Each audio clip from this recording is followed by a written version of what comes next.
In this state, love is no longer just a feeling, it becomes a way of being, where the heart opens and everything becomes one. Mukesh teaches that love is not something you can chase or hold on to. It is already here, always waiting to be seen. When we let go of our fears, pride, and the need to control, love naturally reveals itself. In this pure form, love is a reminder of who we truly are, connected to everything, always part of something greater, and forever moving in the endless dance of life. In the Aethrian sense, as illuminated through the wisdom of Mukesh, love transcends the mere entanglement of emotions or the transient desires of the flesh. It is the harmonic resonance between beings, an echo of the eternal unity that binds the cosmos. Love is not confined to the dualities of affection or possession. Rather, it is the formless current that flows through all realms, weaving the visible and the unseen into a singular breath of existence. Mukesh speaks of love as the unspoken dialogue of consciousness, where one soul recognizes itself reflected in another, not as separate entities but as flickers of the same primordial flame. Just as the sun does not withhold its light from any corner of the earth, true love radiates without condition or boundary, an infinite unfolding of being toward being. In the Aethrian journey, love is the bridge between the ephemeral and the eternal, a golden thread linking the transient forms of this world to the boundless field of pure awareness. It is the pulse of Aethria itself, where every act of love dissolves the illusion of separateness and reveals the indivisible whole. When love is pure, it ceases to be an emotion and becomes a state of becoming, where self and other fade, leaving only the sacred flow of unity. To love, in this highest sense, is to stand at the threshold of eternity and let the soul dissolve like a drop returning to the ocean. Mukesh teaches that love is not something to be attained or possessed. It is the underlying truth, ever present, waiting to be recognized when the veils of ego and fear are lifted. In love, we remember what we have always been, one with all, dancing in the eternal light of Aethria. Leora. I love the light in you. Prologue. Love is the invisible force that shapes the universe. It moves through time, leaving echoes in history, guiding destinies, and binding souls in ways beyond human comprehension. It has inspired wars and peace, built civilizations and torn them apart, lifted hearts to the heavens and shattered them into dust. But what is love? Is it a feeling, a choice, a destiny, or something beyond all definitions? In Aethria, love is not seen as a single entity, but as a vast, evolving force that exists in multiple forms.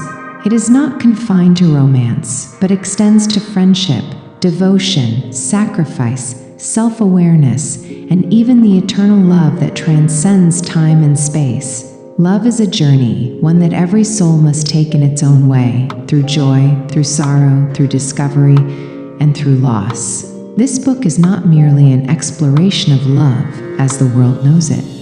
It is an invitation to step into a new understanding of love, one that goes beyond the personal and touches the infinite. It weaves together philosophy, science, mythology, and the deep wisdom of Aethria to reveal love in its purest and most profound forms. Some will find themselves in these pages, recognizing their own experiences reflected in the words. Others may discover new ways of thinking about love, seeing it not as something to be found, but as something to be lived.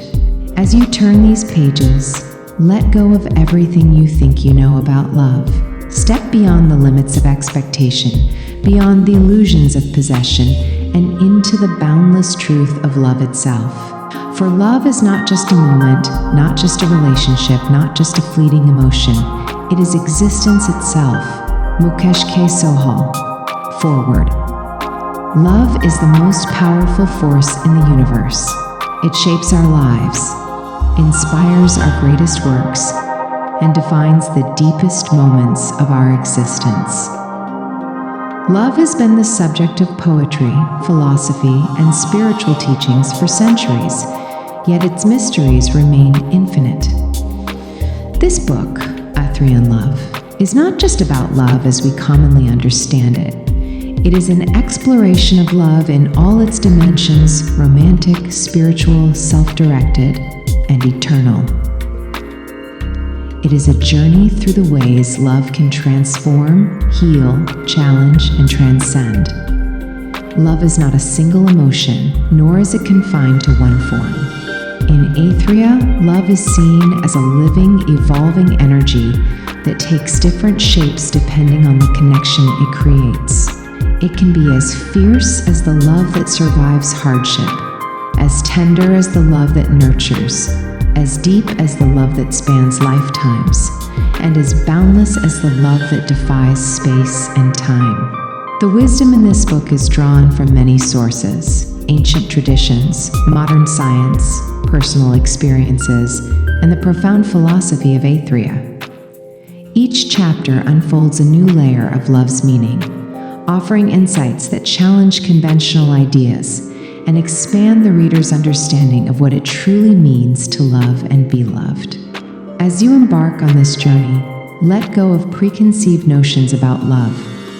Open your mind to the idea that love is more than a feeling.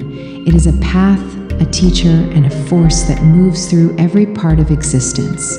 Whether you are seeking love, healing from love, or simply wishing to understand it more deeply, this book offers a guide to discovering love's highest truth. Love is not something to be found, it is something to be lived. May this book help you embrace love in all its forms, and may you walk forward with a heart open to its endless possibilities. Mukesh Kumar Sohal, Preface. Love is one of the oldest and most profound mysteries of existence. It has been sung in songs, written in scriptures, painted in art, and whispered between souls throughout history. It is both a universal experience and a deeply personal journey. Aethrian Love was born from the idea that love is not a singular concept, but a vast and evolving force. Love is not limited to romance. It exists in the way we see ourselves, in the connections we form, in the sacrifices we make, and in the way love continues beyond time, space, and even life itself. This book seeks to explore love from multiple dimensions through philosophy, history, mythology, science, and the wisdom of Aethria. The Aethrian philosophy of love does not limit love to traditional relationships. In Aethria, love is a living energy, flowing between people, ideas, and even across lifetimes. It is seen as something to be nurtured, expanded, and understood beyond the simple boundaries of attraction or companionship. This book is an invitation to look at love in new ways. It offers reflections on love's challenges and joys, its ability to heal and to wound, its presence in the physical and digital world, and its role in shaping the future of human relationships. Each chapter is a step into a deeper understanding, not just of love, but of ourselves. To the reader who seeks love, may this book help you recognize that love is already within you. To the one who has lost love, may this book remind you that love never truly disappears, it only changes form. To the one who fears love, may these words show you that love is not something to be controlled, but something to be experienced. This book is not an answer, it is a journey. And in that journey, may you discover the infinite ways that love exists in the world, in others, and in yourself. Mukesh Kumar Sohal, How to Use This Book. Aethrian Love is not just a book to be read, it is a journey to be experienced. Love is not a simple concept, it is vast, evolving, and deeply personal. This book is designed to guide readers through the many dimensions of love, offering wisdom, reflection, and new ways of understanding relationships, emotions, and the essence of human connection. Reading this book as a journey. This book is structured to take the reader through different aspects of love, starting from its foundations and moving toward its deeper mysteries. Each chapter builds upon the last, revealing new insights into love's nature, whether romantic, spiritual, self-directed, or eternal. To fully experience this book, read it in sequence to understand how love transforms and evolves. Pause at the end of each chapter to reflect on how the lessons apply to your own life. Take time to revisit certain chapters that speak to your current emotions and experiences. Love is not a single moment or idea. It is a lifelong learning process. This book is not meant to provide absolute answers, but to inspire deeper contemplation and a greater appreciation for love in all its forms. Using this book for self-reflection. Each chapter explores love through philosophy, real-life stories, Aethrian teachings, and scientific perspectives. These sections offer different angles on love, allowing you to identify your own love patterns, reflect on past and present relationships, recognize the ways love has shaped you and continues to evolve in your life. To deepen your self-reflection, consider keeping a journal where you answer the questions posed at the end of each chapter. These questions are designed to help you explore your personal experiences, beliefs, and desires in love. Applying Aethrian Love to daily life. The Aethrian terms introduced in this book provide a framework for understanding love in new ways. Rather than seeing love as a singular experience, these terms encourage a broader perspective on its many expressions. To apply Aethrian love to your daily life, use the glossary of Aethrian terms to recognize the different kinds of love you have experienced. When facing love-related challenges, ask yourself, what form of love is this? Is it Veltherin, the love that survives the storm? Is it Velshinari, the love that releases burdens? Share these concepts with those you love. Love grows when it is understood, expressed, and nurtured with awareness. Exploring love at different stages of life. Love is not the same at every stage of life. Young love is different from the love that comes with time and wisdom. Love after loss. Love that endures hardships. Love that changes with age. Each phase has its own lessons. Use this book as a lifelong companion.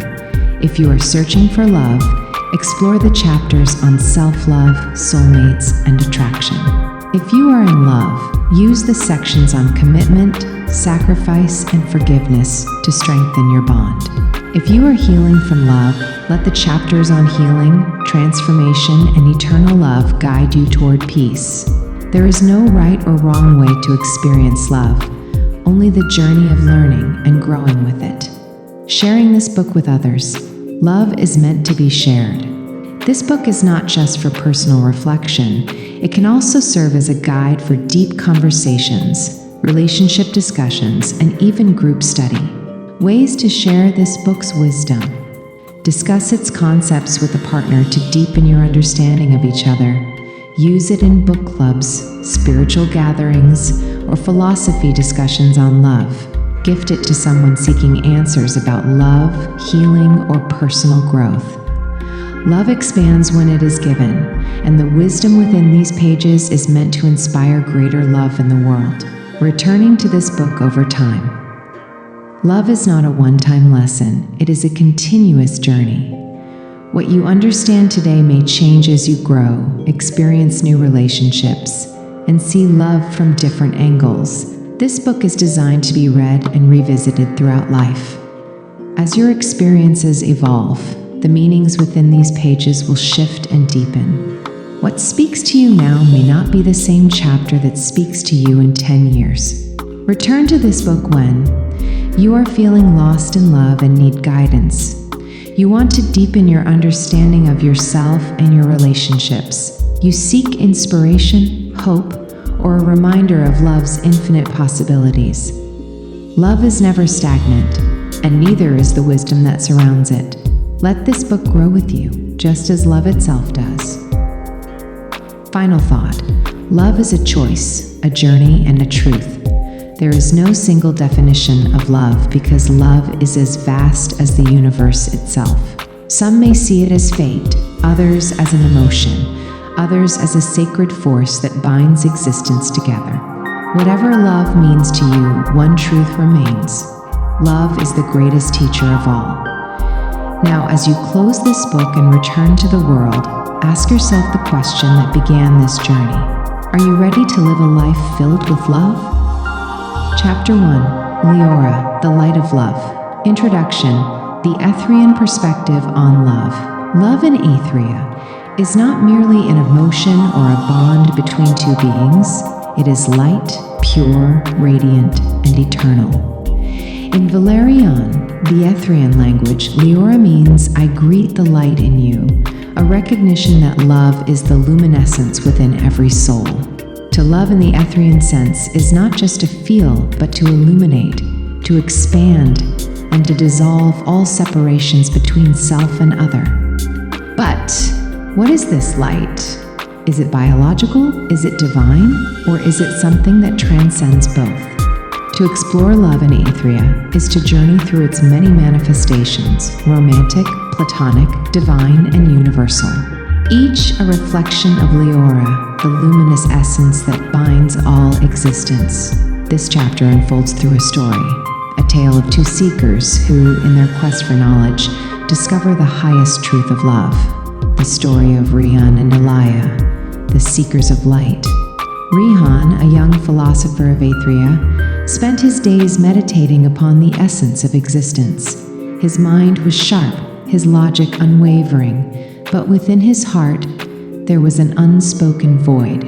He believed in wisdom but had never known love, not in the way Aethrians spoke of Leora. Elia, a traveler from the eastern lands of Aethria, was a wanderer of the spirit. She saw love in the smallest of things, in the way the wind caressed the leaves, in the way the river embraced the stones, in the silent gaze of an old woman watching the sunrise. Unlike Rihan, she did not seek to define love. She lived it. Their paths crossed at the Temple of Lumira, where the great master of light, known as the Aethrian sage, resided. Rihan, eager for answers, asked the sage, "What is love in its purest form?" The sage smiled and handed him an unlit lantern. "Travel with Elia to the peak of Mount Velion. There you shall find your answer." Rihan, though skeptical, agreed, and together he and Elia embarked on the arduous journey, the journey to Velion, lessons in love. Their path was filled with trials, raging storms, treacherous cliffs, and moments of exhaustion that tested their endurance. But it was in these moments that Rihan observed something unusual about Elia. She would pause to admire a wildflower, share her last sip of water with a thirsty bird, or laugh even when the path was difficult. At first, he found her distractions foolish. The peak is ahead. Why waste time on such small things?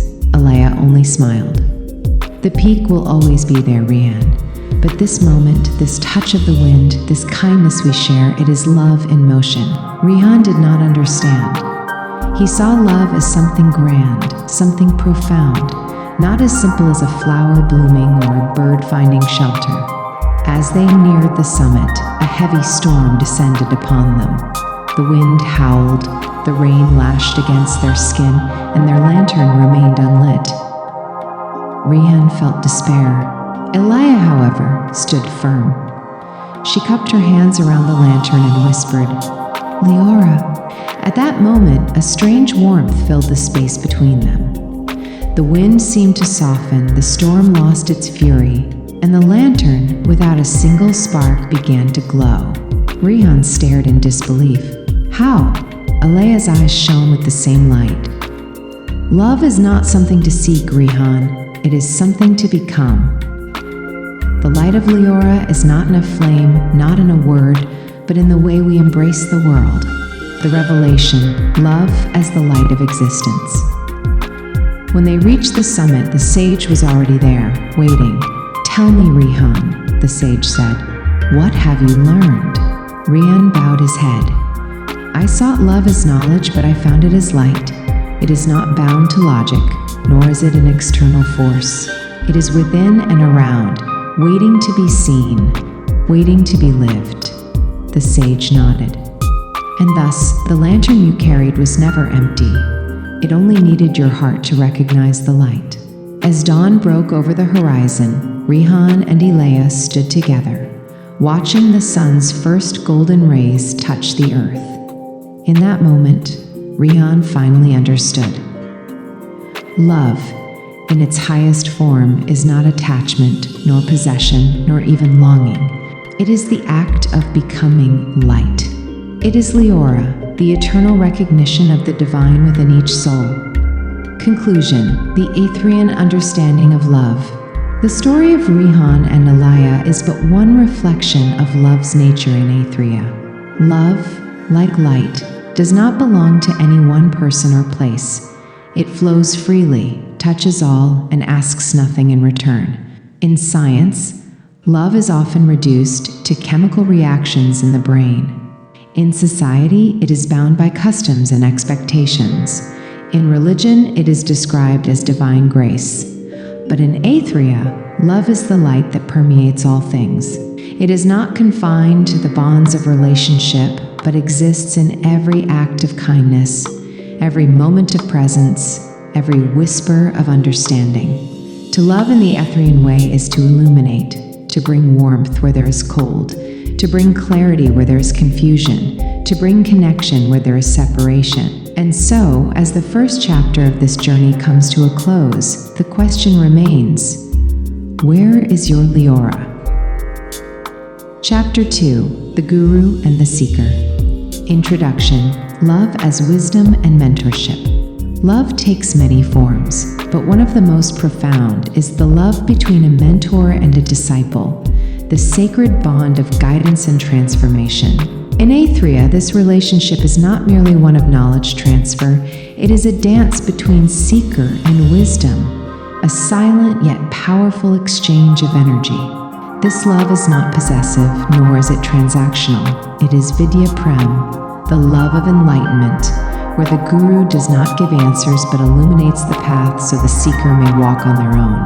The Aethrian sages believe that a true guru does not create followers, but awakens leaders. This chapter unfolds through the story of Ariv and the Silent Master, a tale of patience, surrender, and the ultimate realization that love is not just in knowing, but in becoming. The story of Ariv and the Silent Master. Ariv was a young scholar from the city of Velmor, known for his quick wit and sharp intellect. He had studied scriptures, debated philosophy, and written numerous treatises on the nature of love, consciousness, and existence. Yet, despite all his knowledge, he felt empty. There was a void within him that no book, no discourse, and no logical conclusion could fill.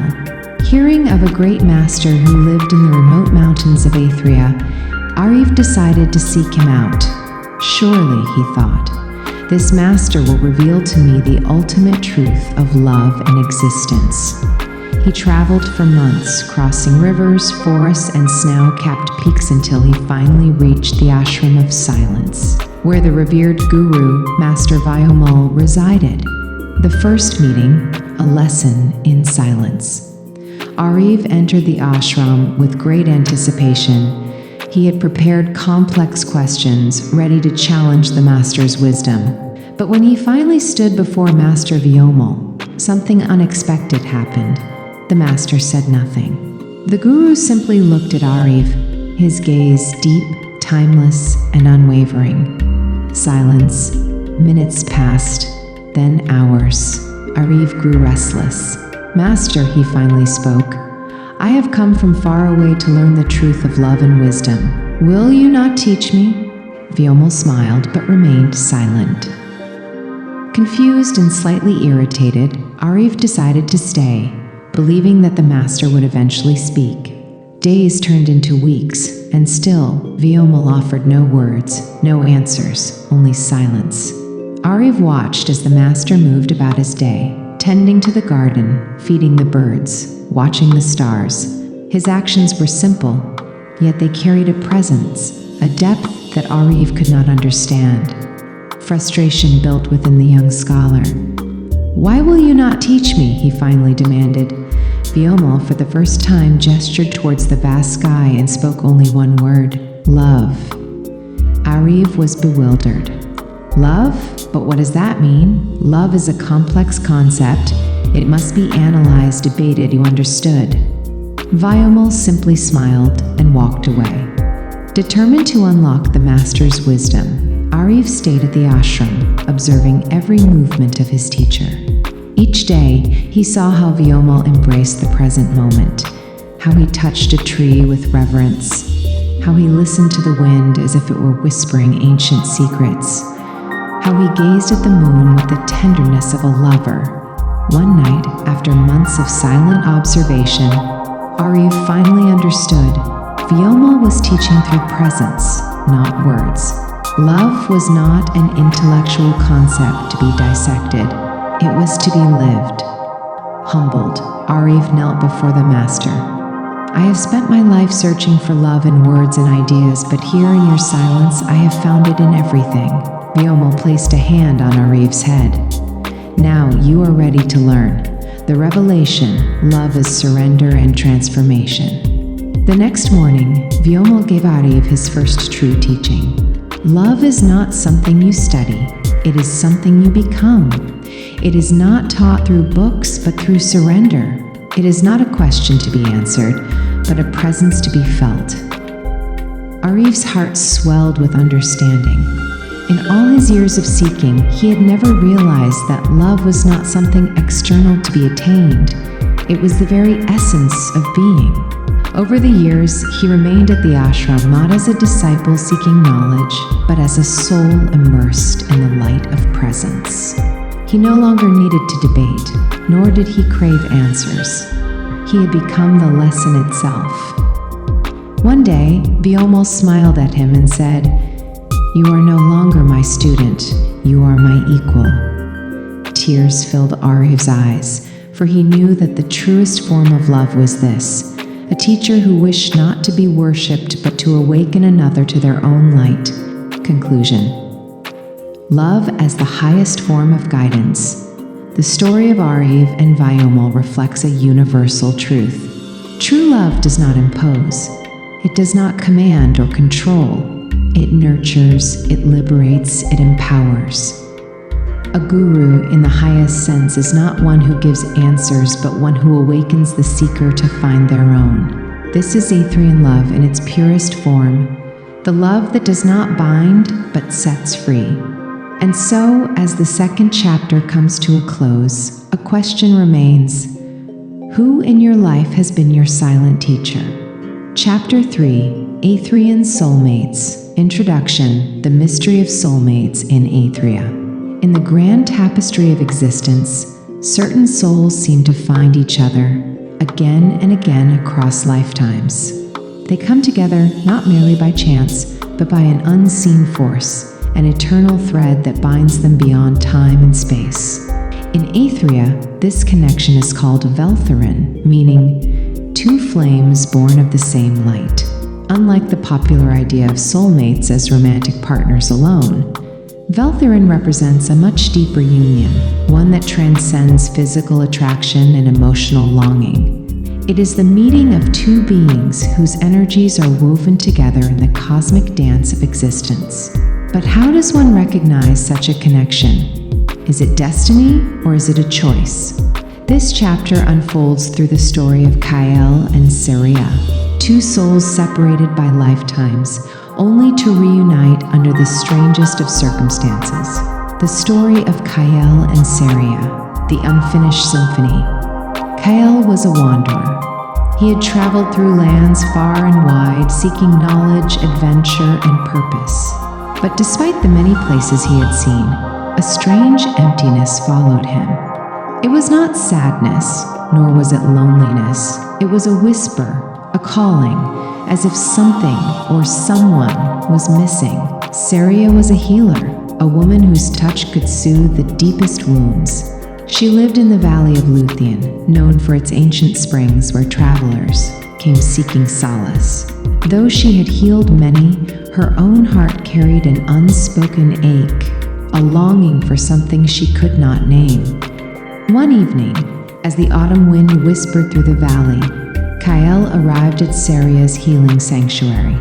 He had been injured during his travels, and though his body ached, his spirit was restless.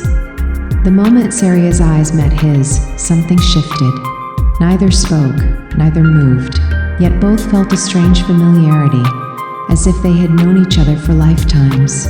Seria touched Kyle's forehead to check for fever, and in that instant, memories flashed through her mind, memories not her own. She saw a battlefield, a distant era, a man calling her name in the final moments of his life. She saw herself reaching for him, but fate had torn them apart. She gasped and pulled away. Kale, too, had seen something, visions of another life, another time. He had always felt lost, but now, for the first time, he felt found. The dance of recognition and resistance. For days, Kyle and Seria avoided speaking of what they had seen. Their minds fought against it. How could two strangers share memories that did not belong to their present lives? But the universe has a way of weaving souls back together. One evening, Kyle sat by the river, playing an old melody on his flute, a tune he had known since childhood but had never understood its origin. As the notes filled the air, Seria froze. Tears welled in her eyes. She knew this melody. She had dreamt of it her whole life. In that moment, the barriers fell. "Who are you?" she whispered. Kyle met her gaze. "I don't know, but when I look at you, I remember things I shouldn't." Seria took a deep breath and reached for his hands. The moment their fingers touched, the world around them seemed to dissolve, and a voice, neither his nor hers, whispered through the wind. Two flames, one light, lost, found, and lost again, until the final dawn. The revelation, love across lifetimes. The elders of Luthien, wise in the ways of the ancient bonds, explained what Kyle and Seria were experiencing. There are those, an old seeress said, whose souls are tied by Veltherin. They meet and part, life after life, drawn together by an unseen force until they fulfill what was left undone. Kyle and Seria realized that their bond was more than love, it was a journey. They had been torn apart in past lives, always reaching for each other but never uniting. This life was different. This time they had found each other again. But love bound by destiny comes with its own trials. Would they embrace their connection, or would they fear the intensity of something beyond understanding? Would they choose love, or would fate separate them once more? The final choice, embrace or escape. For days, Kyle wrestled with doubt. What if this is not real? What if we are only chasing shadows of a past that no longer exists? Seria, however, had already made her choice. She looked at him and smiled.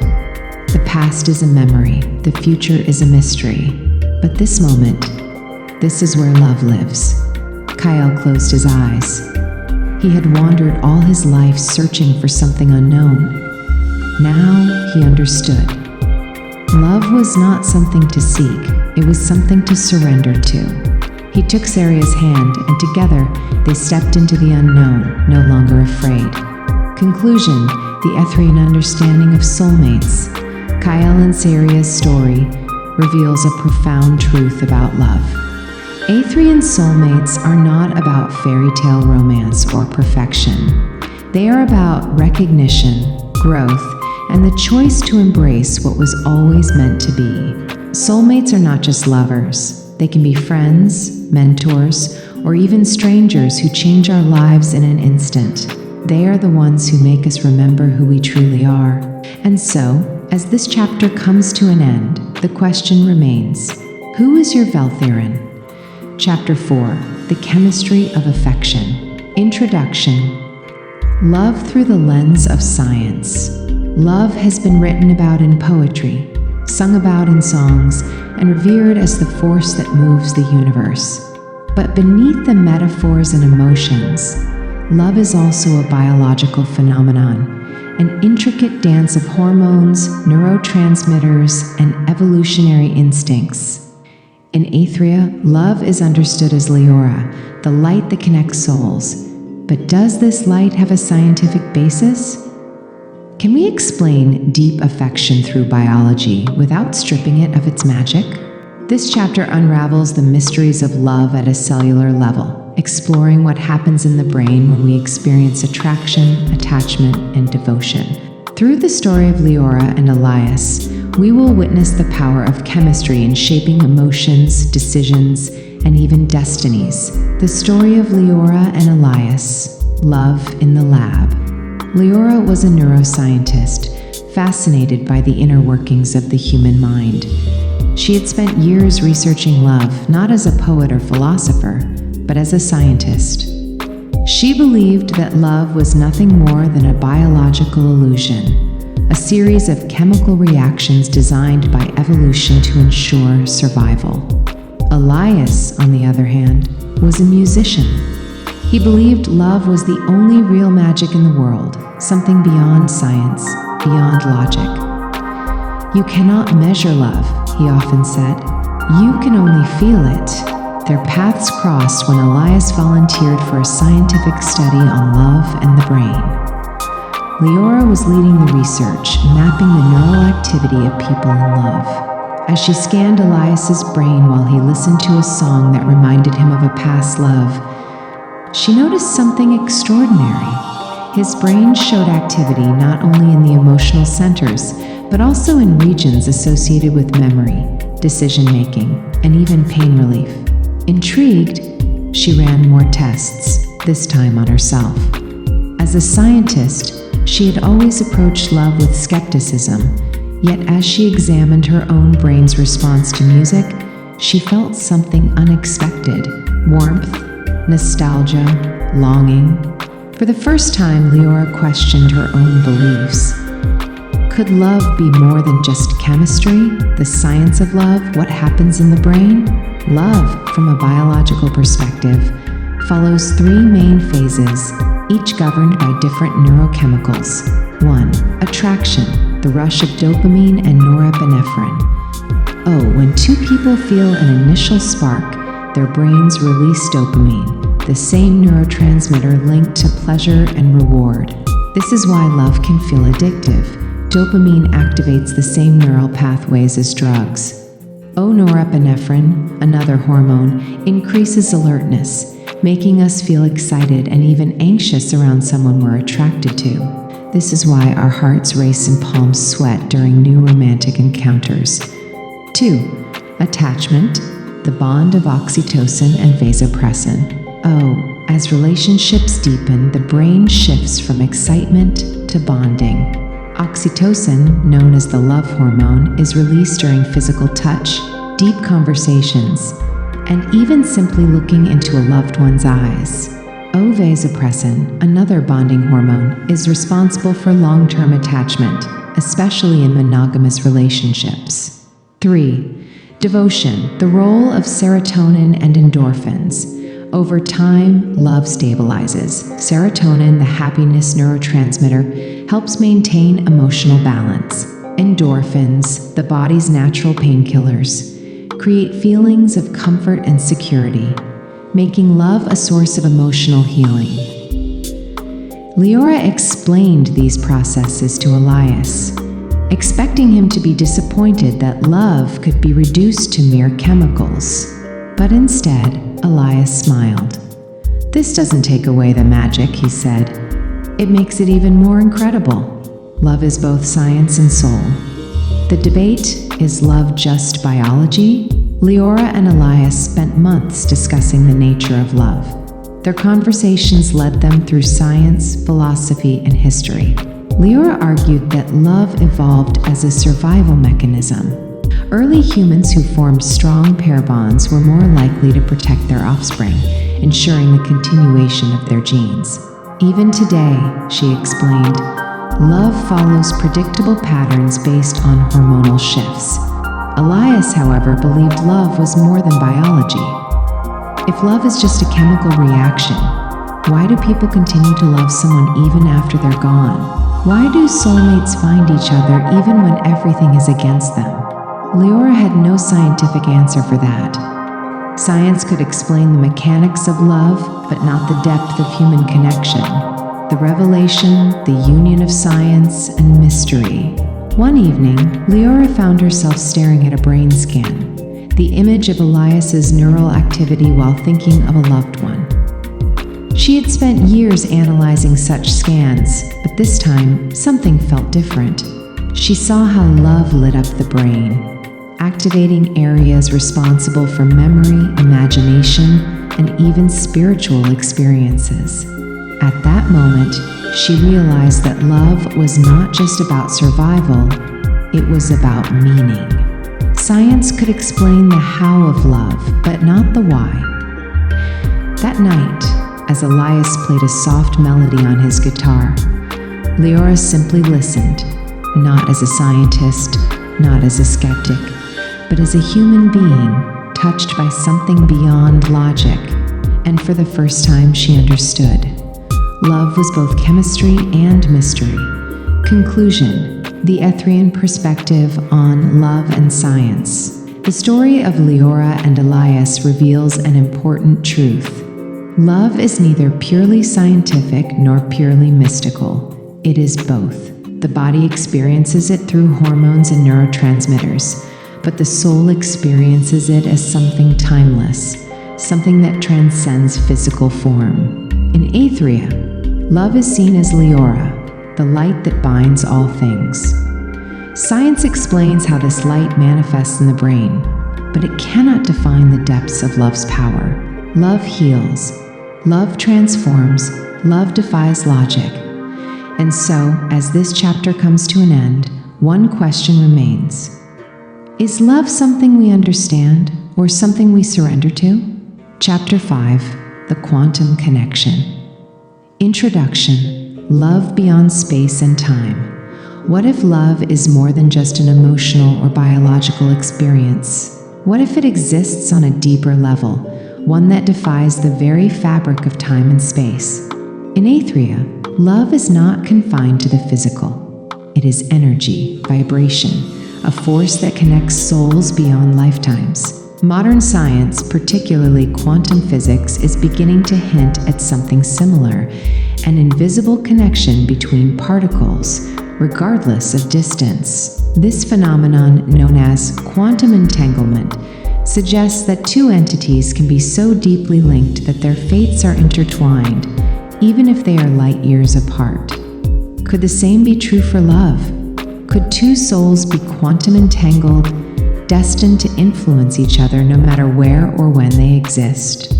This chapter explores the mysteries of love through the story of Aethrian and Selene, two souls inexplicably connected across time and space, bound by something neither could understand, yet neither could deny. The story of Aethrian and Selene, a love beyond time. Aethrian was a theoretical physicist obsessed with the mysteries of the universe. He spent his days studying quantum mechanics, seeking answers about the nature of reality.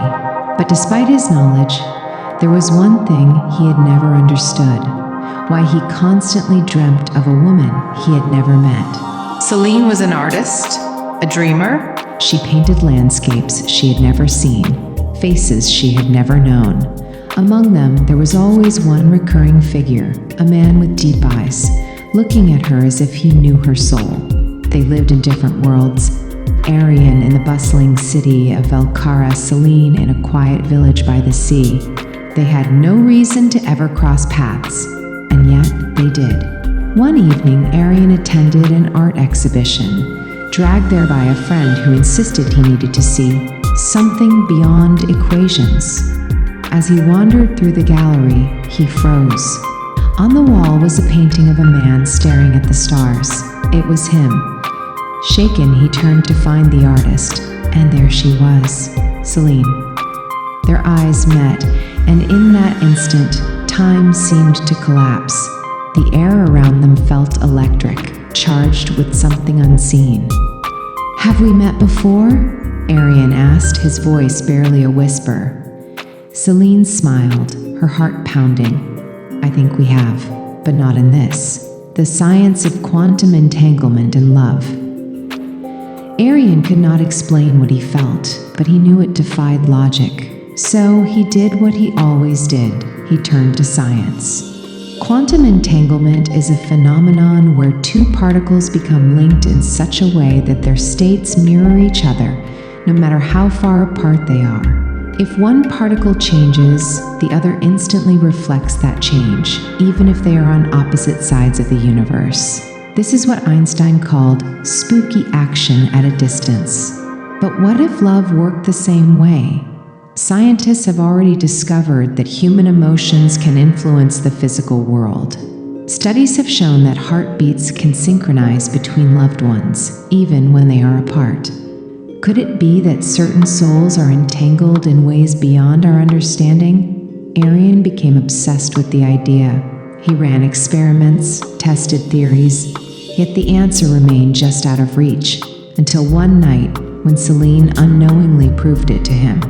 The test of the unseen bond.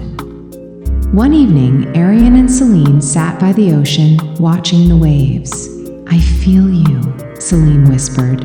"Even when you're not near, I feel you." Aethrian hesitated. "What do you mean?" "Close your eyes," she said. "I'm going to think of something. See if you feel it." Aethrian closed his eyes. Seconds passed. Then suddenly, a wave of warmth filled his chest, a gentle, overwhelming presence. It was her. His eyes snapped open. "You sent me that feeling?" Celine nodded. "You received it, didn't you?" Aethrian, the scientist, the rationalist, could not deny what had just happened.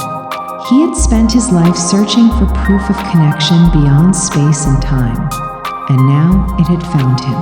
The revelation, love is the ultimate connection. Over time, Aethrian and Celine's bond only deepened. They would know what the other was feeling before words were spoken. They would dream of each other on the same nights. One day, Aethrian stopped questioning. Perhaps love was the greatest experiment of all. Not one that could be measured in numbers, but one that could be felt in the deepest chambers of the... Perhaps love was, in its purest form, quantum entanglement of the soul. And so he did what he never thought he would do. He let go of the equations, the calculations, and simply held Celine's hand. For once, he did not need to understand love. He only needed to live it. Conclusion: the Aethrian perspective on love and quantum connection. Aethrian and Celine's story reflects an ancient truth. Love is not bound by distance, logic, or time. In Aethria, love is seen as a force beyond the physical world, an energy that flows through all things. Modern science may just be catching up to what mystics have known for centuries, that certain connections are meant to be, and that love, like the universe itself, is infinite. And so, as this chapter comes to a close, one question remains. Are you entangled with a soul beyond time? Chapter 6, The Mirror Neuron Dance. Introduction, Love as a Shared Experience. Have you ever noticed that when someone smiles at you, you can't help but smile back? When a loved one is in pain, you feel their suffering as if it were your own. This deep, automatic connection is not just emotional, it is biological, hardwired into our brains through what scientists call mirror neurons. In Aethria, love is not seen as something that belongs to just one person. It is a shared energy, constantly flowing between souls. Similarly, neuroscience suggests that love is not just something we feel internally. It is something we reflect, absorb, and transmit through the very fabric of our brains. But what does this mean for relationships, empathy, and the way we connect with others? And could love, like an infectious melody, spread simply through the act of witnessing it? This chapter explores the science of love through the story of Mira and Kian, two strangers whose lives became intertwined through an invisible, subconscious dance of emotions. The story of Mira and Kian, a love that mirrors itself. Mira was an artist who painted emotions, Not objects, not people, but raw emotions, the kind you could feel just by looking at the canvas. Kian was a dancer who had lost his passion. Once a rising star in Aethria's greatest theaters, he had suffered an injury that left him unable to move as he once did. His body had healed, but his spirit had not. One evening, Kian wandered into an art gallery, drawn by a painting that seemed to pulse with life. It was Mira's work, an abstract swirl of colors, each stroke filled with something he couldn't explain. As he stood there, something happened. His fingers twitched, his foot shifted. He felt a rhythm inside him, a longing to move again. Mira, who had been watching him from across the room, smiled. "You feel it, don't you?" Kian turned, startled. "How did you?" Mira laughed. "Because I painted it for you. The science of mirror neurons and love." Mira's intuition was not just artistic, it was scientific. Deep within the brain, mirror neurons allow us to feel what others feel. These special cells fire not only when we perform an action, but also when we see someone else performing it. For example, when you see someone crying, your mirror neurons activate the same areas in your brain as if you were crying yourself. When you watch a dancer, your brain lights up as if you were moving along with them. When you witness an act of love, like a mother embracing her child, your brain mirrors that love, making you feel warmth and connection. This is why emotions are contagious. Love, kindness, joy, all of these can be transmitted from one person to another simply by witnessing them. Mira had unknowingly tapped into this power through her art. By painting emotions, she was igniting those same emotions in others. Kian, whose soul had forgotten how to dance, was remembering. The unspoken connection, how love heals. Over the following weeks, Kian visited Mira's gallery often. They barely spoke, yet something unspoken passed between them, an understanding, a resonance. One evening, Mira handed him a blank canvas. "Paint what you feel," she said. Kian hesitated. "I don't know how," Mira smiled. "Then mirror me." She picked up a brush, dipped it in red, and made a bold stroke across the canvas. Without thinking, Kian did the same. Stroke by stroke, color by color, he followed her movements, not realizing that with each gesture, he was waking up parts of himself he had forgotten. And then, without thinking, he stood up. His body, which had resisted movement for so long, suddenly swayed, stepped, twirled. Mira watched in awe. "You're dancing." Kian stopped, breathless. I didn't even think about IIT. "That's because love isn't something you think," Mira whispered. "It's something you reflect." Kian and Mira's story reveals a profound truth. Love is not just about what we feel, it's about what we share. It moves through us, shaping us in ways we don't always see. Mirror neurons are not just biological, they are the proof that we are meant to connect, to reflect each other's light. This is why love heals, why kindness spreads, why a single moment of compassion can change a life. In the end, Kian didn't just regain his ability to dance, he remembered why he danced in the first place. Not for applause, not for perfection, but for the silent, beautiful connection that exists when two souls move as one. Conclusion: the Aethrian understanding of love as reflection. In Aethria, love is seen as a dance, a flow of energy that moves between beings, mirroring, amplifying, and healing. Science confirms what the ancients already knew. We are wired to reflect love. When we see love, we feel it. When we give love, we receive it. And so, as this chapter comes to an end, one question remains. Who are you mirroring, and who is mirroring you? Chapter 7. Love in Hinduism, Radha Krishna's Eternal Dance. Introduction. The divine love that transcends time. Few love stories have captured the essence of divine romance like that of Radha and Krishna. Their love is sung in temples, whispered in prayers and painted in the hearts of devotees across generations. But what makes their love so profound? In Aethria, love is often described as Leora, the eternal light that flows between souls. In Hinduism, Radha and Krishna embody this light in its most sacred form. A love that is not about possession, but about devotion, not about union, but about eternal longing. Is love truly about being together, or is it about becoming one even in separation? This chapter explores this divine mystery through the tale of Radha and Krishna, unveiling the lessons hidden within their eternal dance. The story of Radha and Krishna, love beyond the physical, the childhood bond. Radha and Krishna grew up together in the lush forests of Vrindavan, a land where the air was filled with the fragrance of devotion. As a child, Krishna, the mischievous cowherd, would steal butter, play his flute under the trees, and tease the village girls. But when he saw Radha, the world seemed to pause. Radha was different. She was not just a girl from Vrindavan. She was the essence of love itself.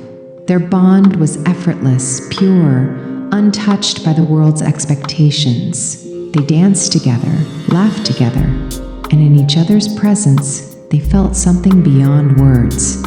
But destiny had already written a different path for them, the pain of separation. As Krishna grew older, he realized his divine purpose, to leave Vrindavan and fulfill his duty as a warrior and king. One day, without warning, he left. Radha, left behind in the forests they once roamed together, did not chase after him. She did not try to stop him. She understood something that most fail to realize. True love is not about holding on, it is about letting go. Krishna became a ruler, a protector of Dharma, but he never forgot Radha. And Radha, though physically apart from Krishna, never felt distant from him, because their love was never about the body, it was about the soul, the eternal dance, union in separation. Legends say that even though Radha and Krishna were never together in marriage, their love remained the highest form of devotion. Radha's every breath was Krishna, and Krishna's every song carried Radha's essence. They were never apart, not truly. In Aethria, this is known as Viram Prem, or love through separation. It is the idea that sometimes love does not need physical presence to exist. It thrives in longing, in remembrance, in devotion that transcends time and space. For Radha and Krishna, separation was not an end. It was a deeper form of union. The lessons of Radha and Krishna, what their love teaches us. The love between Radha and Krishna is not just a tale of romance. It is a spiritual metaphor teaching us profound truths about love and life. 1. Love is beyond attachment. Radha never asked Krishna to stay. She did not beg for his presence. She loved him for who he was, even when he was far away. True love does not chain, it frees. 2. Love is devotion, not possession. In today's world, love is often seen as possession. You are mine. But Radha Krishna's love was different. They belonged to each other without needing to own each other. 3. Separation can be a path to deeper love. Sometimes we think love is only real when we are physically with someone. But Radha's love for Krishna was just as strong, perhaps even stronger, in separation. True love does not diminish with distance. 4. Love is divine when it transcends the ego. Radha did not love Krishna for what he could give her. She did not love him for status, for comfort, or for security. She loved him simply because love itself was her nature. The Aethrian perspective, love is the ultimate devotion. In Aethria, love is often described as a sacred dance, a rhythm of meeting and parting, of joy and longing, of holding on and letting go. Radha and Krishna's love represents the highest form of love, one that does not demand, one that does not end. It is Leora, the eternal light that connects souls beyond lifetimes. And so, as this chapter comes to an end, one question remains. Have you ever loved someone beyond time, beyond presence, beyond possession? Chapter 8, Christian Agape, the Selfless Love. Introduction, Love without conditions. Love often comes with expectations, reciprocity, devotion, or fulfillment of personal desires. But is there a love that asks for nothing in return? A love that is not bound by attachment or need, but exists simply because it is in its nature to give? In Christianity, this highest form of love is called agape, selfless, unconditional, divine love. It is the love that Christ embodied, a love that does not change based on circumstances, a love that forgives, sacrifices, and embraces even the undeserving. In Aethria, this kind of love is called Aethria, meaning love as existence itself. It is the love that flows through the universe, touching all beings without discrimination. This chapter explores agape through the story of Lucia, a woman who learned that true love is not about what we receive, but about what we give, even when there is nothing left to give. The story of Lucia, the light in the darkness. Lucia was born in a war-torn land where suffering was as common as the sunrise. As a child, she witnessed cruelty, loss, and the destruction of everything she held dear. Yet, amidst the chaos, she carried a strange light within her, a love that no tragedy could extinguish. She grew up caring for the abandoned, feeding the hungry, and nursing the wounded. People often asked her, "Why do you help those who will never repay you?" Lucia would only smile, because love is not a transaction. One winter night, a dying soldier collapsed at her doorstep. He was from the enemy's side, the same army that had destroyed her home years ago. His body was broken, his eyes filled with shame and regret. "I do not deserve your kindness," he whispered. Lucia knelt beside him and placed a warm cloth over his wounds. "Love is not given because it is deserved," she said softly. "It is given because it must be." She stayed by his side, tending to him without judgment, without resentment, and as he breathed his last, his eyes filled with something he had never known: peace. The meaning of agape, love that transcends the self. Lucia's story reflects the essence of agape, a love that gives without expecting anything in return. Agape is 1. Unconditional. It does not depend on who you are, what you have done, or what you can offer. It simply loves without question. 2. Forgiving. It sees beyond anger, beyond betrayal, and embraces even those who have wronged us. 3. Sacrificial. It is a love that endures pain, suffering, and loss for the sake of another without seeking reward. Agape is the love that Jesus spoke of when he said, "Love your enemies and pray for those who persecute you." It is the love that heals the deepest wounds, not by demanding justice, but by offering mercy. The Aethrian connection, Aethria, love as a state of being. In Aethria, love is not just something one feels, it is something one becomes. The Aethrian word Aethria describes a love that is not bound by personal identity, relationships, or circumstances. It is the love of the sun, which shines on all beings, whether they are good or evil. It is the love of the river, which quenches the thirst of every traveler, whether friend or foe. It is the love of existence itself, flowing endlessly, without concern for who receives it. This is the love that agape represents, the kind of love that changes the world, not by demanding, but by giving. Conclusion: the highest form of love. Lucia did not love because it was easy. She loved because it was the only way she knew to live. Agape is the rarest and most difficult love. It requires strength, patience, and a willingness to love even when there is no reason to do so. But those who embody it, like Christ, like Lucia, leave behind a light that never fades. And so, as this chapter comes to an end, one question remains. Can you love even when love is not returned? Chapter 9, Sufi Love, the mystical union with the divine. Introduction. Love as a path to God. Most people see love as an emotion, a relationship between two beings. But in Sufism, love is far more than that. It is a path, a fire, a divine intoxication that burns away the illusion of separation. It is known as Ishq-i Hakiki, the love of the beloved, where the lover and the divine merge into one. In Aethria, this love is called Zevaris, meaning the longing that leads to awakening. It is not a love of the body or the mind. It is the love that makes the soul dissolve into something greater than itself. But how does one experience such love? Is it something to be attained, or does it find you? This chapter explores this mystical journey through the story of Rumi and Shams, a poet and a wandering dervish whose love for truth changed the world forever. The story of Rumi and Shams, a love beyond the self.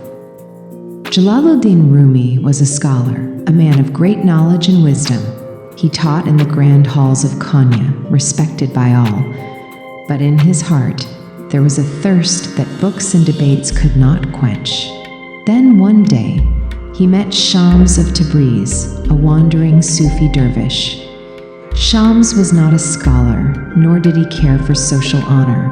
He was fire, unpredictable, wild, and completely free. The moment Rumi saw him, his world changed. Shams asked him, "Who is greater, a scholar who knows everything, or a lover who knows nothing but the beloved?" Rumi had no answer. And so he abandoned his books, his titles, his old life, and followed Shams into the depths of love's mystery, the fire of transformation, what Sufi love teaches us. For months, Rumi and Shams spent their days in deep conversation, their nights in silent communion with the divine. People in the city whispered, confused by their intense bond. "What is this love?" they asked. "Why does a great scholar abandon the world for a mere wanderer?" They did not understand. This was not human love. Shams had awakened something in Rumi, a love that burned away the ego, a love that turned ordinary words into divine poetry. One evening, as they walked by the river, Shams asked, "Do you love me, Rumi?" Rumi, smiling, replied, "You are the fire in which I am consumed, but love, when it reaches its highest form, demands sacrifice." One night, Shams disappeared, never to be seen again. Some say he was killed by those jealous of his influence over Rumi. Others say he walked away, knowing his work was done. Rumi was heartbroken. He searched for Shams everywhere, but he never found him. And then, in his sorrow, he realized the truth. Shams had never left. He was within him, in every breath, in every heartbeat, in every word of poetry that now flowed through him like an unstoppable river. Rumi had become love itself, and from that moment, he wrote the verses that would echo through time. Lovers don't finally meet somewhere. They're in each other all along. The stages of Sufi love, the path of Ishq-i Hakiki. Rumi's journey mirrors the path of Sufi love, which unfolds in stages. 1. Ishq-i Majazi. Oh, this is where love begins, in the longing for another person. But this love, like the flame of a candle, is fleeting. 2. Ishq-i Hakiki. Oh, when love deepens, it transforms. The lover realizes that their longing was never for a person, but for the divine itself. 3. Fanafil Ishq. Oh, here, the lover dissolves completely, losing all sense of self. This is the ultimate surrender, where I and you disappear and only love remains. The Aethrian connection, Zevaris, the longing that awakens. In Aethria, love is not just an emotion, but a path to higher consciousness. The Aethrian concept of Zevaris is similar to Sufi love. It is the sacred longing that pulls us beyond the illusions of this world. It is the love that makes a seeker restless. It is the love that turns pain into poetry. It is the love that teaches us that to truly find, we must first lose ourselves. Sufi love is not about possession, nor is it about happiness. It is about becoming one with the beloved, whether in joy or in loss. And in the end, Rumi found what he was seeking, not in Shams, but in himself. Conclusion. The final surrender to love. The love of Rumi and Shams was never about companionship. It was about awakening. Sufi love burns. It tears apart the ego. It takes everything you have and leaves you empty so that only love remains. And so, as this chapter comes to an end, one question remains. Are you willing to let love dissolve you? Chapter 10, Buddhist Metta, Universal Compassion. Introduction, Love Beyond the Self. Love is often seen as something personal, shared between two people, a family, or a community. But in Buddhism, love is something far greater. It is not limited to those we know or care about. It is an infinite, boundless force that embraces all beings without distinction. This love is known as metta, or loving kindness, a state of universal compassion where the barriers between self and other dissolve.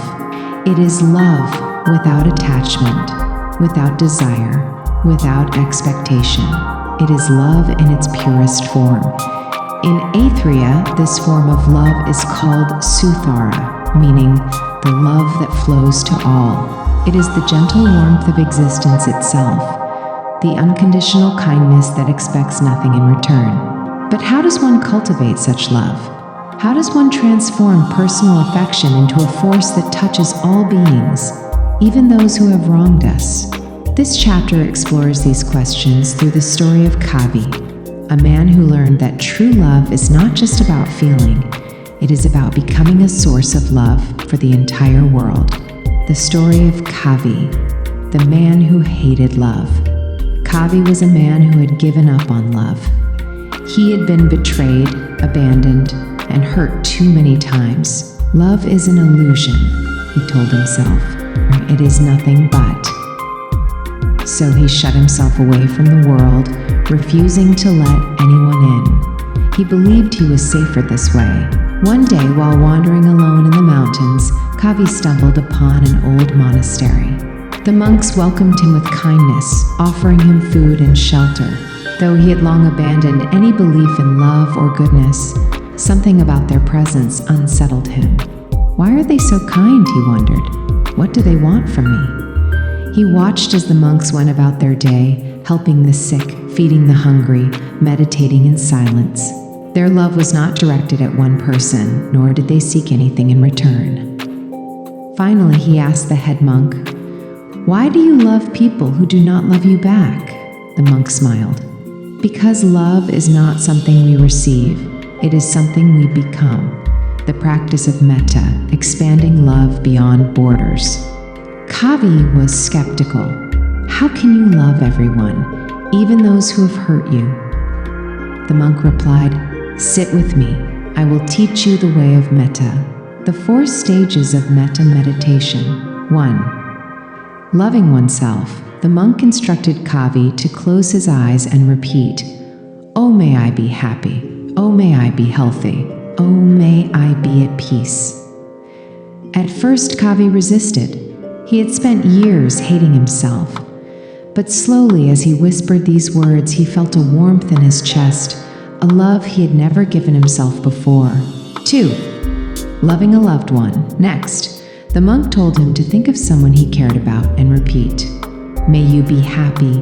Oh, may you be healthy. Oh, may you be at peace." A memory of his mother surfaced, and for the first time in years, he felt gratitude instead of pain. 3. Loving a stranger then. The monk told him to picture someone he did not know well, a shopkeeper, a traveler, a passerby, and send them love. 4. Loving an enemy, finally, the hardest step. The monk asked Kavi to think of someone who had hurt him and whisper the same words. Oh, may you be happy. Oh, may you be healthy. Oh, may you be at peace. Kavi resisted. He clenched his fists. How can I love someone who has wronged me? The monk replied gently, because hatred is a prison, and only love can set you free. The transformation, the day Kavi cried. Weeks passed, and Kavi continued his practice. Each day, he whispered words of love, even when they felt false. Slowly, something began to change. One morning, as he repeated the words for an old enemy, tears streamed down his face. For the first time, he realized that love was not about whether someone deserved it. It was about freeing his own heart. He left the monastery with a new understanding. Love is not about who we choose to love.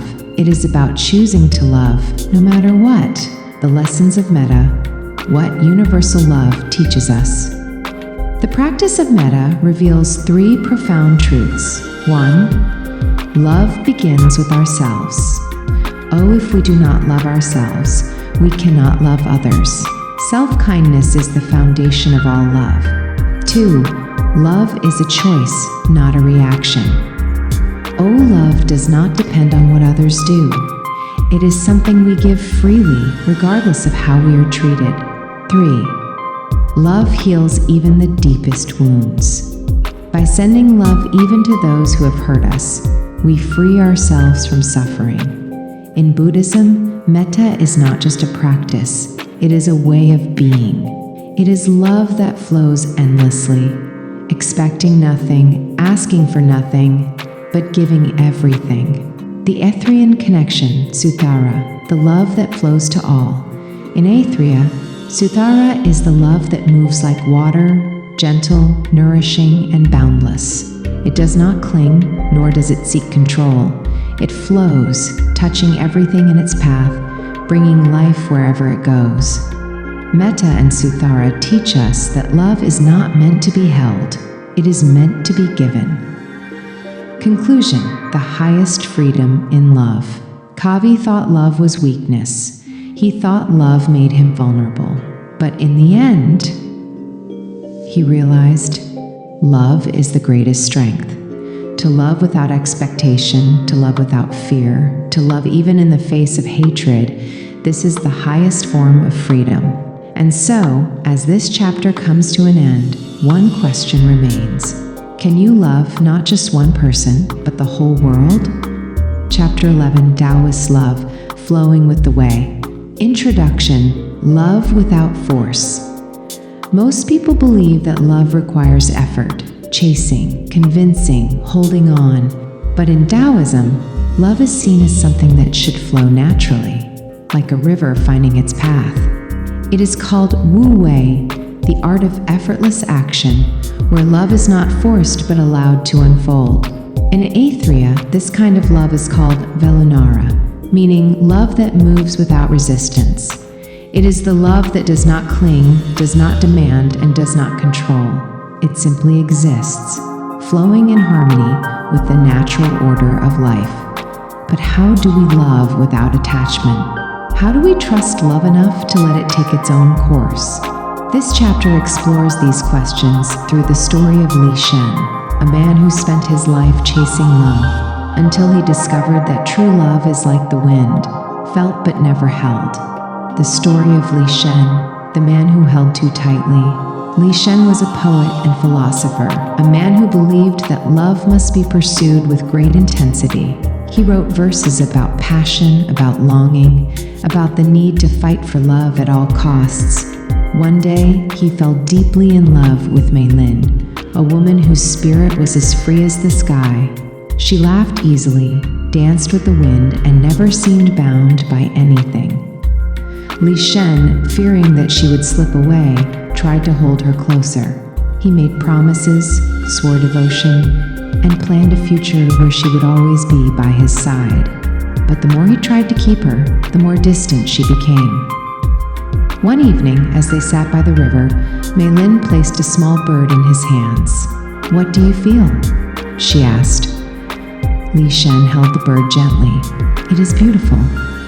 She smiled. "Now close your hands around Aethria." Hesitantly, he did. The bird struggled. Its wings trembled.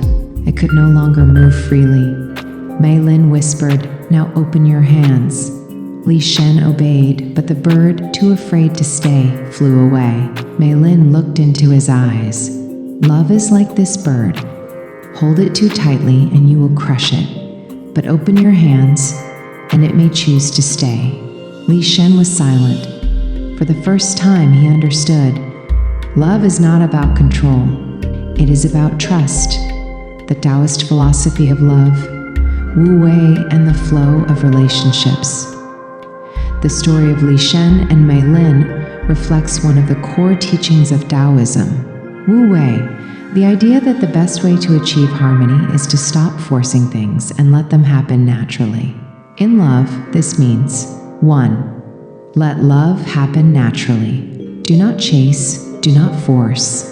Allow love to come and go as it is meant to. 2. Do not try to control love. Oh, the moment you try to possess someone, you lose them. Love must be free to breathe. 3. Trust the flow of the universe. Oh, if love is meant to be, it will stay. If it is not, no amount of effort will make it last. Taoists believe that love, like water, finds its own way. The river does not fight against the rocks, it flows around them, carving its path effortlessly. True love should feel the same. The Aethrian connection, Velunara, the love that moves without resistance. In Aethria, love is not seen as a battle or a prize.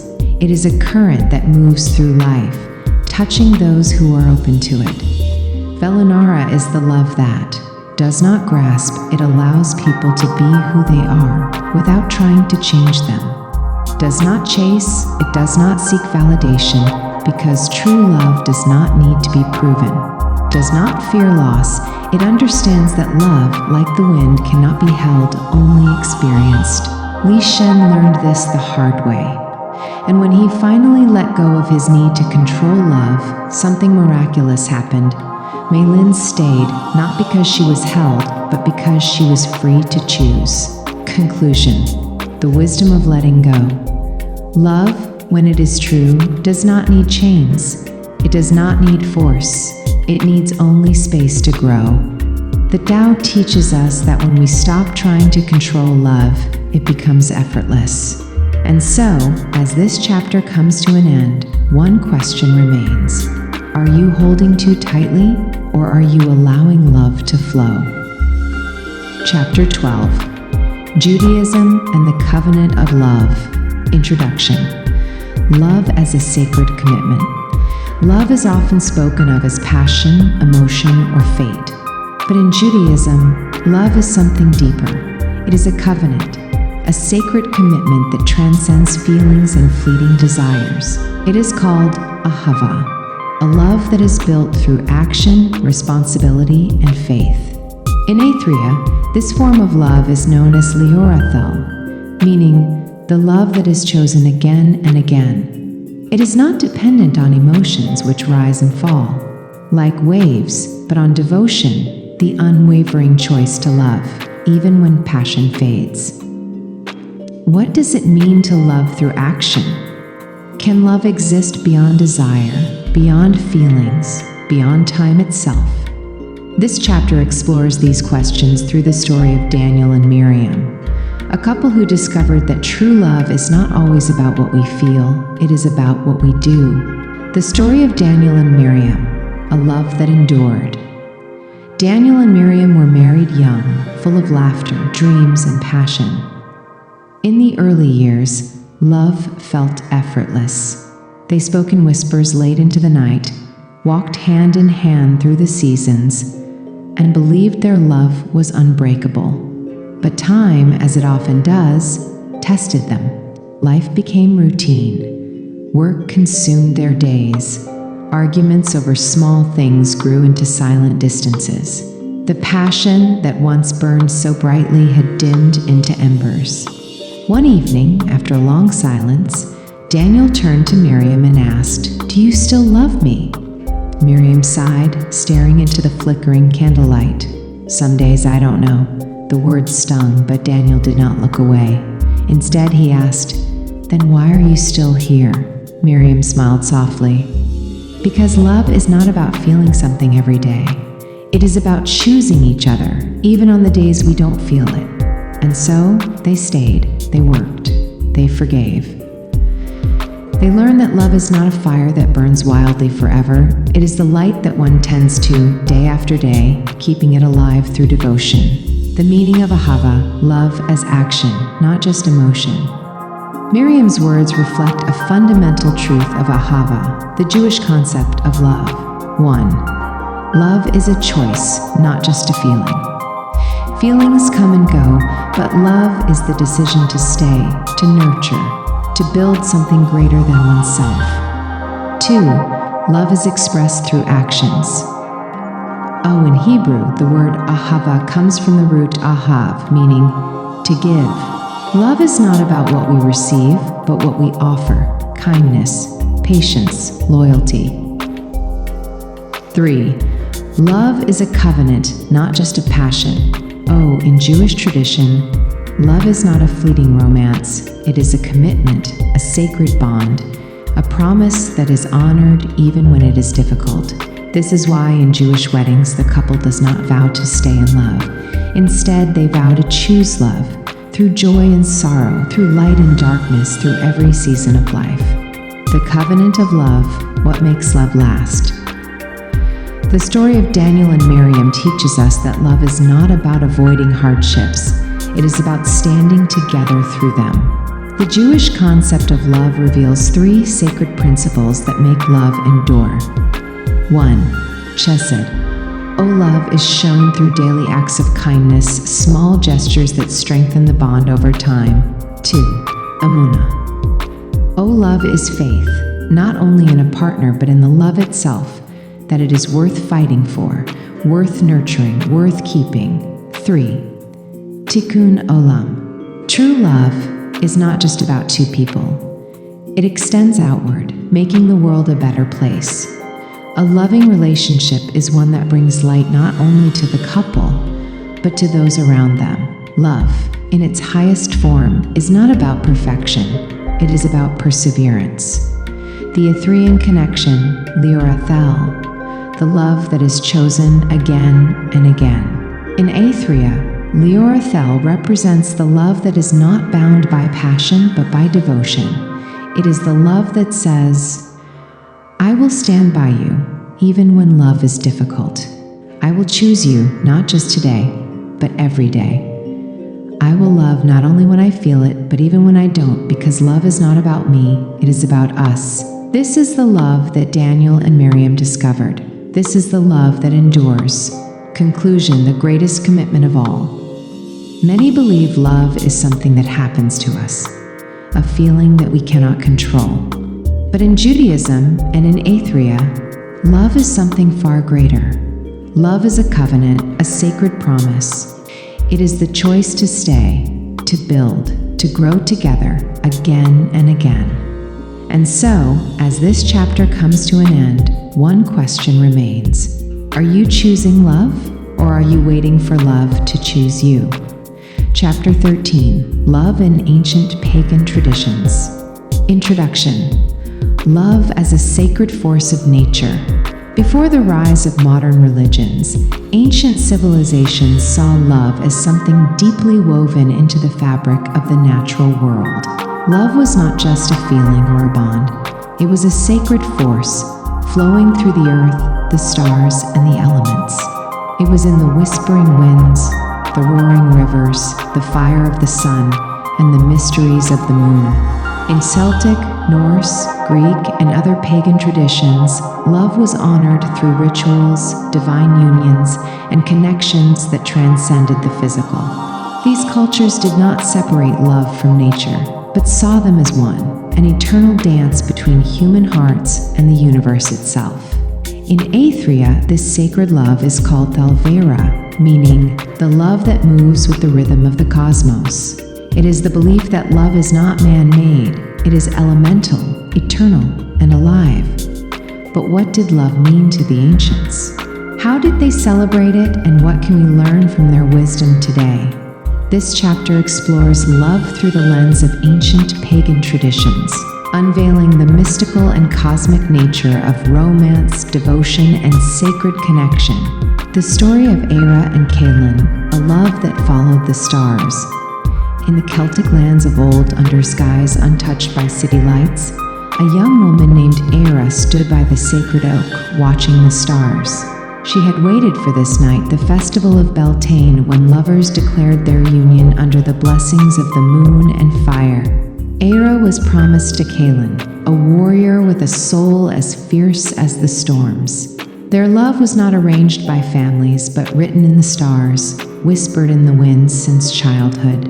Yet, tradition demanded they undergo the sacred trial to prove that their love was not just human desire, but blessed by the gods.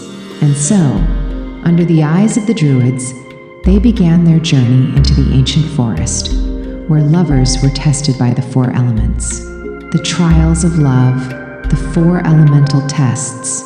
1. The trial of earth, the test of stability. Deep in the forest, they found an ancient tree with roots as thick as a river. The Druid asked them, "Will your love stand like the tree, even in the winds of hardship?" They tied a cord around their wrists, symbolizing their union. If they could remain bound together for the entire journey, they would prove their strength. 2. The trial of water, the test of trust. They reached the sacred lake, where the reflection of the stars shimmered on the surface. The Druid said, "Love is like water. It changes, flows, and cannot be controlled. Will you trust each other, even when love takes new forms?" Aethria had to close her eyes and let Caelin guide her across the stepping stones, relying only on his voice. 3. The trial of fire, the test of passion and sacrifice. Before them, the great Beltane fire burned, its flames dancing wildly. The Druid said, "Love is passion, but passion can burn. Will you embrace the fire without letting it consume you?" They walked side by side around the flames, neither one stepping ahead of the other, symbolizing equality in love. 4. The trial of air, the test of freedom. At the edge of a cliff, the wind roared. The Druid whispered, "Love is not possession, it is the wind, free yet ever present. Will you love without binding each other?" They each released a white feather into the wind, knowing that if their love was true, it would return to them in its own time. At dawn, they emerged from the forest, hand in hand. The Druid smiled. "Your love is not just of the flesh, but of the stars and the earth. May it be eternal." And so, under the sacred oak, they were wed, not by law, but by the elements themselves, the ancient pagan beliefs about love. The story of Aethria and Caelin reflects the pagan understanding of love, not as something separate from nature, but as a force guided by the elements. Different pagan cultures had unique ways of honoring love, yet they all shared a common belief. 1. Love must be grounded. Oh, love needs stability and patience to grow, like roots that hold a tree steady. Ancient Celts performed hand-fasting ceremonies where couples tied their hands together with a cord, symbolizing commitment. 2. Love must flow like water. Love, like rivers, must be adaptable and ever-changing. Oh, the Norse believed in fate-woven love, where lovers' destinies were written by the Norns. 3. Love requires passion and sacrifice. Oh, fire symbolizes the intensity of love, but also the need for balance. Oh, the Greeks honored Eros, the god of passionate love, but also Hestia, the goddess of the hearth, reminding us that love must be nurtured, not just burned in passion. 4. Love must be free. Oh, true love does not imprison. It allows each soul to breathe. Oh, the Druids taught that love was strongest when it was not forced, but allowed to move as nature intended. The Aethrian connection, Thalvera, the cosmic dance of love. In Aethria, love is not separate from the universe. It is part of its natural rhythm. Valvera teaches us that. Love should align with nature. It should be as effortless as the seasons changing. Love is not meant to be controlled. It is a sacred energy that moves as it wills. Love, like the stars, is eternal. Even if lovers part, their connection remains in the great dance of existence. This is why Aethrians believe that true love does not demand or own, it simply is. Conclusion: reconnecting with the ancient love. Modern love often focuses on control, expectation, and permanence. But the ancients understood something we have forgotten. Love is not about ownership, it is about harmony. To love like the pagans is to love like nature itself, rooted yet free, passionate yet balanced, ever-changing yet eternal. And so, as this chapter comes to an end, one question remains. Are you trying to control love, or are you letting it flow like the elements? Chapter 14, Arranged Love versus Romantic Love, a Cultural Perspective. Introduction, the Great Debate of Love. For centuries, love has been approached in two fundamentally different ways. Romantic love, the idea that love should be a personal choice, led by passion, chemistry, and deep emotional connection. Arranged love, the belief that love can be nurtured within a partnership chosen by family, tradition, or community, based on compatibility, values, and stability. Both forms of love have existed across civilizations, shaping human relationships in profound ways. Some argue that true love can only exist when two souls find each other naturally, while others believe that love is not just found, but built through commitment and understanding. In Aethria, this debate is seen as Vairashon versus Lutheria, meaning the love of the heart versus the love of the foundation. Aethrians believe that both paths have their strengths, and that love is not one size fits all, but which path leads to the strongest, longest lasting love. This chapter explores these perspectives through the parallel stories of Amara and Rayan, a couple who fell deeply in love by fate, and Neha and Arjun, a couple whose love was chosen for them. The story of Amara and Rayan, the fire of romantic love. Amara and Rayan met in a way that seemed destined, a chance encounter at a festival where one glance changed their lives forever. From that moment, they were inseparable, bound by passion, excitement, and an intense emotional connection.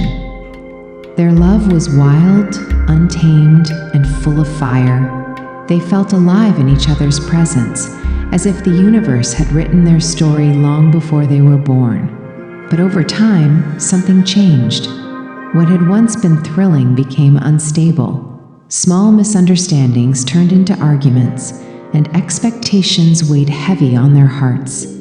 They had built their love on passion, but passion alone was not enough to hold them together. One evening, Amara asked, "If we love each other this much, why do we keep hurting?" Rayan sighed, "Because love is not just about feeling, it is about growing together, and we never learned how."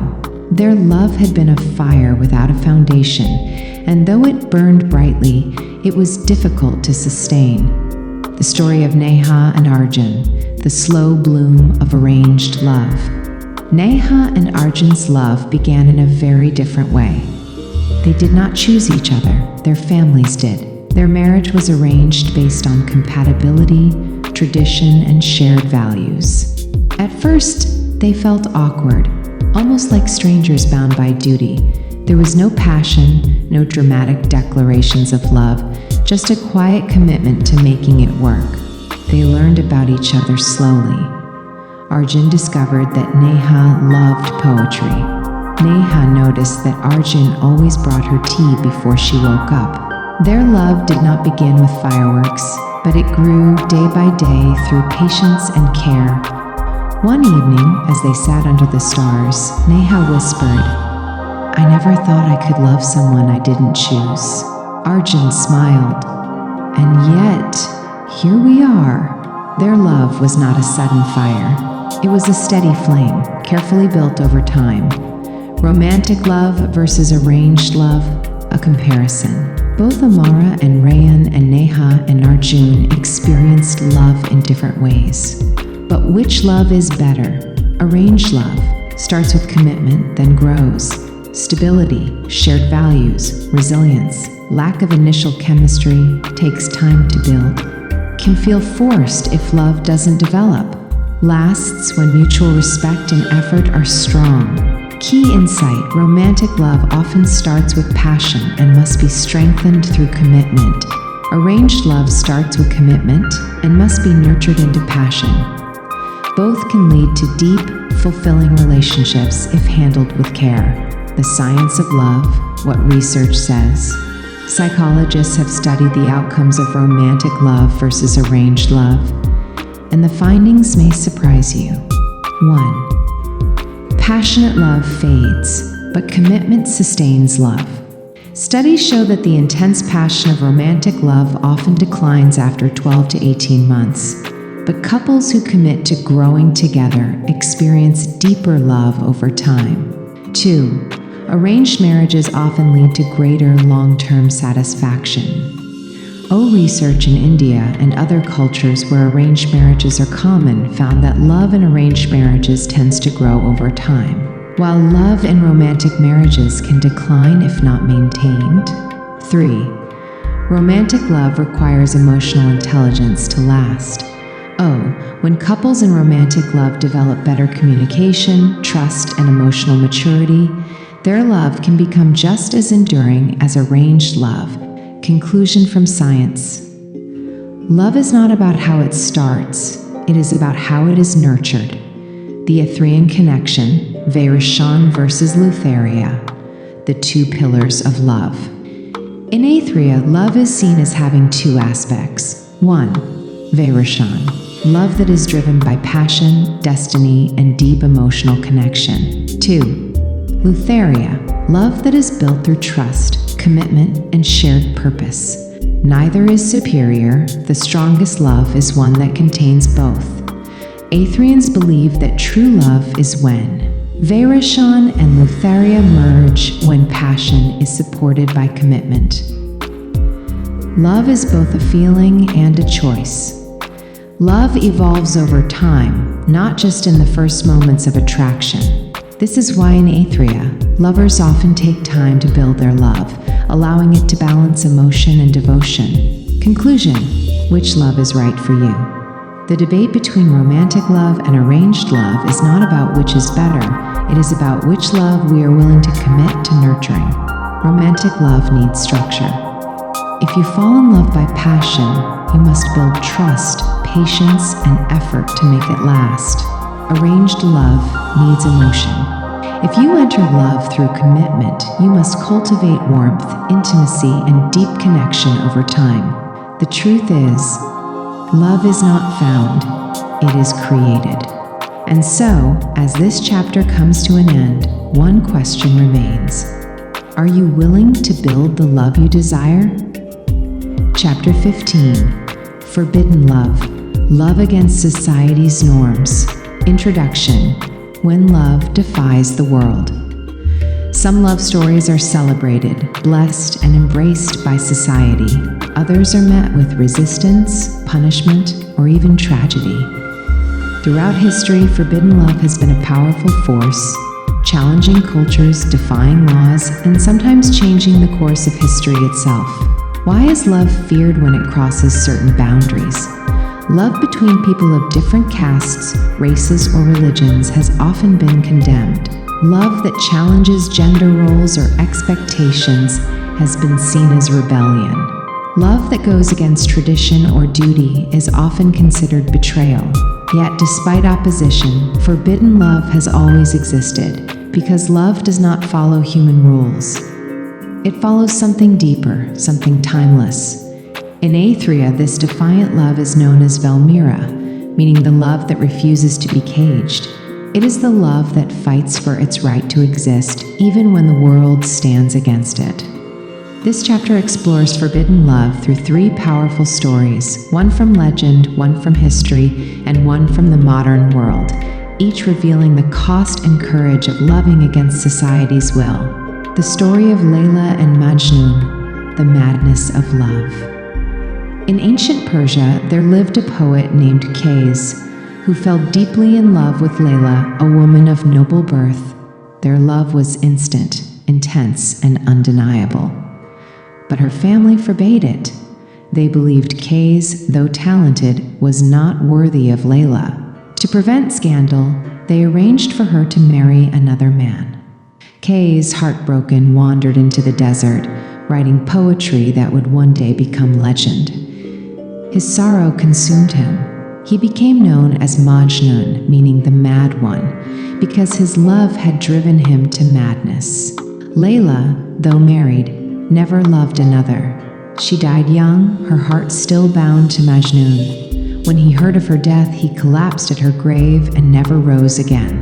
Their story became a symbol of love that transcends life itself, a love so powerful that it defies even death.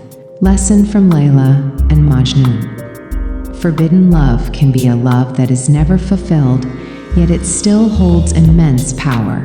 Love that cannot exist in the world may still live forever in the soul. The story of Richard and Mildred Loving, the law could not stop love. In 1958, in the United States, Richard Loving, a white man, married Mildred Jeter, a black woman. At the time, interracial marriage was illegal in their home state of Virginia. They were arrested in the middle of the night and given a choice: go to prison, leave their home and never return. They chose exile, but they never gave up. For years, they fought against the law, believing that love should not be a crime. In 1967, their case, Loving v. Virginia, reached the U.S. Supreme Court. In a landmark decision, the court ruled that banning interracial marriage was unconstitutional. Because of their fight, millions of couples were freed from laws that once forbade their love. Lesson from Richard and Mildred. Forbidden love is not always tragic. Sometimes it changes the world. Love has the power to break barriers, rewrite laws, and reshape society. The story of Amir and Luca, love in the modern world. Amir grew up in a conservative Middle Eastern family where being gay was unthinkable. From a young age, he knew his love was forbidden, not by law, but by culture, family, and expectation. When he met Luca, an artist from Italy, he felt something he had never allowed himself to feel: freedom. Luca loved without fear, without hiding, without shame. But for Amir, love was dangerous. If his family found out, he could lose everything. One night, when a relative saw them together, the secret was exposed. Amir was forced to choose: stay with his family and deny his love, leave behind everything he had ever known for love. With tears in his eyes, he packed his bags and walked into the unknown, choosing love not just for Luca, but for himself. It was the hardest decision of his life. But in the years that followed, he learned that love, when real, is worth every sacrifice. Lesson from Amir and Luca. Forbidden love today is often not about laws, but about fear of rejection. Love sometimes requires the courage to be true to yourself, even when the cost is high. The psychology of forbidden love, why we desire what we cannot have. Psychologists have long studied why forbidden love is so intoxicating. Some key reasons include: 1. The Romeo and Juliet effect. When love is forbidden, it often becomes stronger because of the struggle. 2. The power of rebellion. Loving against the rules can feel like an act of defiance, independence, and personal freedom. 3. The illusion of perfection. When love is kept at a distance, we idealize it, seeing only its beauty, not its flaws. This is why some forbidden loves burn intensely but cannot last, while others grow strong enough to break the chains that bind them. The Aethrian connection, Belmira. The love that refuses to be caged. In Aethria, Belmira is the love that challenges norms, love that does not ask for permission, defies limits, love that refuses to be placed in a box, endures even when impossible, because love, once awakened, cannot be undone. Aethrians believe that every great change in history has been driven by forbidden love, love that dared to exist despite opposition. Conclusion: the power and price of forbidden love. Love that defies society is often the most powerful, painful, and transformative of all. Some forbidden loves end in tragedy. Some forbidden loves reshape history. Some forbidden loves set people free. And so, as this chapter comes to an end, one question remains. Would you choose love, even if the world told you not to? Chapter 16. Love in War and Conflict. Introduction. Can love survive war? War is the greatest destroyer of love. It tears lovers apart, turns families into refugees, and replaces warmth with fear. Yet, even in the darkest times, love refuses to die. History is filled with stories of love that bloomed in the shadow of war, defying hatred, distance, and even death itself. These are stories of sacrifice, resilience, and the human heart's refusal to surrender. In Aethria, this love is known as Veltherin, meaning the love that survives the storm. It is the love that holds on when everything else is falling apart. But how does love survive in the midst of war? Can love exist between enemies? And what happens when love is a battlefield of its own? This chapter explores these questions through 3 unforgettable stories, one from the ancient past, one from modern history, and one from today's world. The story of Hiroshi and Aiko, Love Amidst the Ruins. Hiroshi and Aiko were childhood sweethearts in Hiroshima. They grew up together, dreaming of a future filled with laughter, family, and peace. But war had other plans. Hiroshi was drafted into the army. Aiko remained in the city, waiting for him. They wrote letters, hundreds of them, holding on to love as war swallowed their world. Then, on August 6, 1945, everything changed. The atomic bomb fell on Hiroshima, reducing the city to ashes. Aiko was there when it happened. For days, Hiroshi believed she was gone. He searched the ruins, calling her name, his heart breaking with every step. But then, among the wounded survivors, he found her. She was burned, scarred, barely able to speak, but alive. For months, he nursed her back to health, knowing that the world they had known was gone forever. Yet in the midst of destruction, their love remained. They married the following year, not because life was easy, but because they knew love is the only thing that war cannot destroy.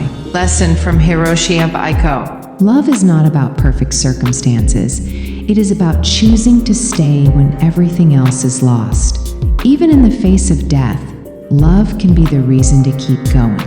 The story of Liesel and Wilhelm, love across enemy lines. Liesel was a German nurse. Wilhelm was a wounded Jewish resistance fighter. In another world, they would have been just 2 people falling in love. But in Nazi-occupied Poland, their love was a crime punishable by death. Liesel was assigned to care for wounded prisoners.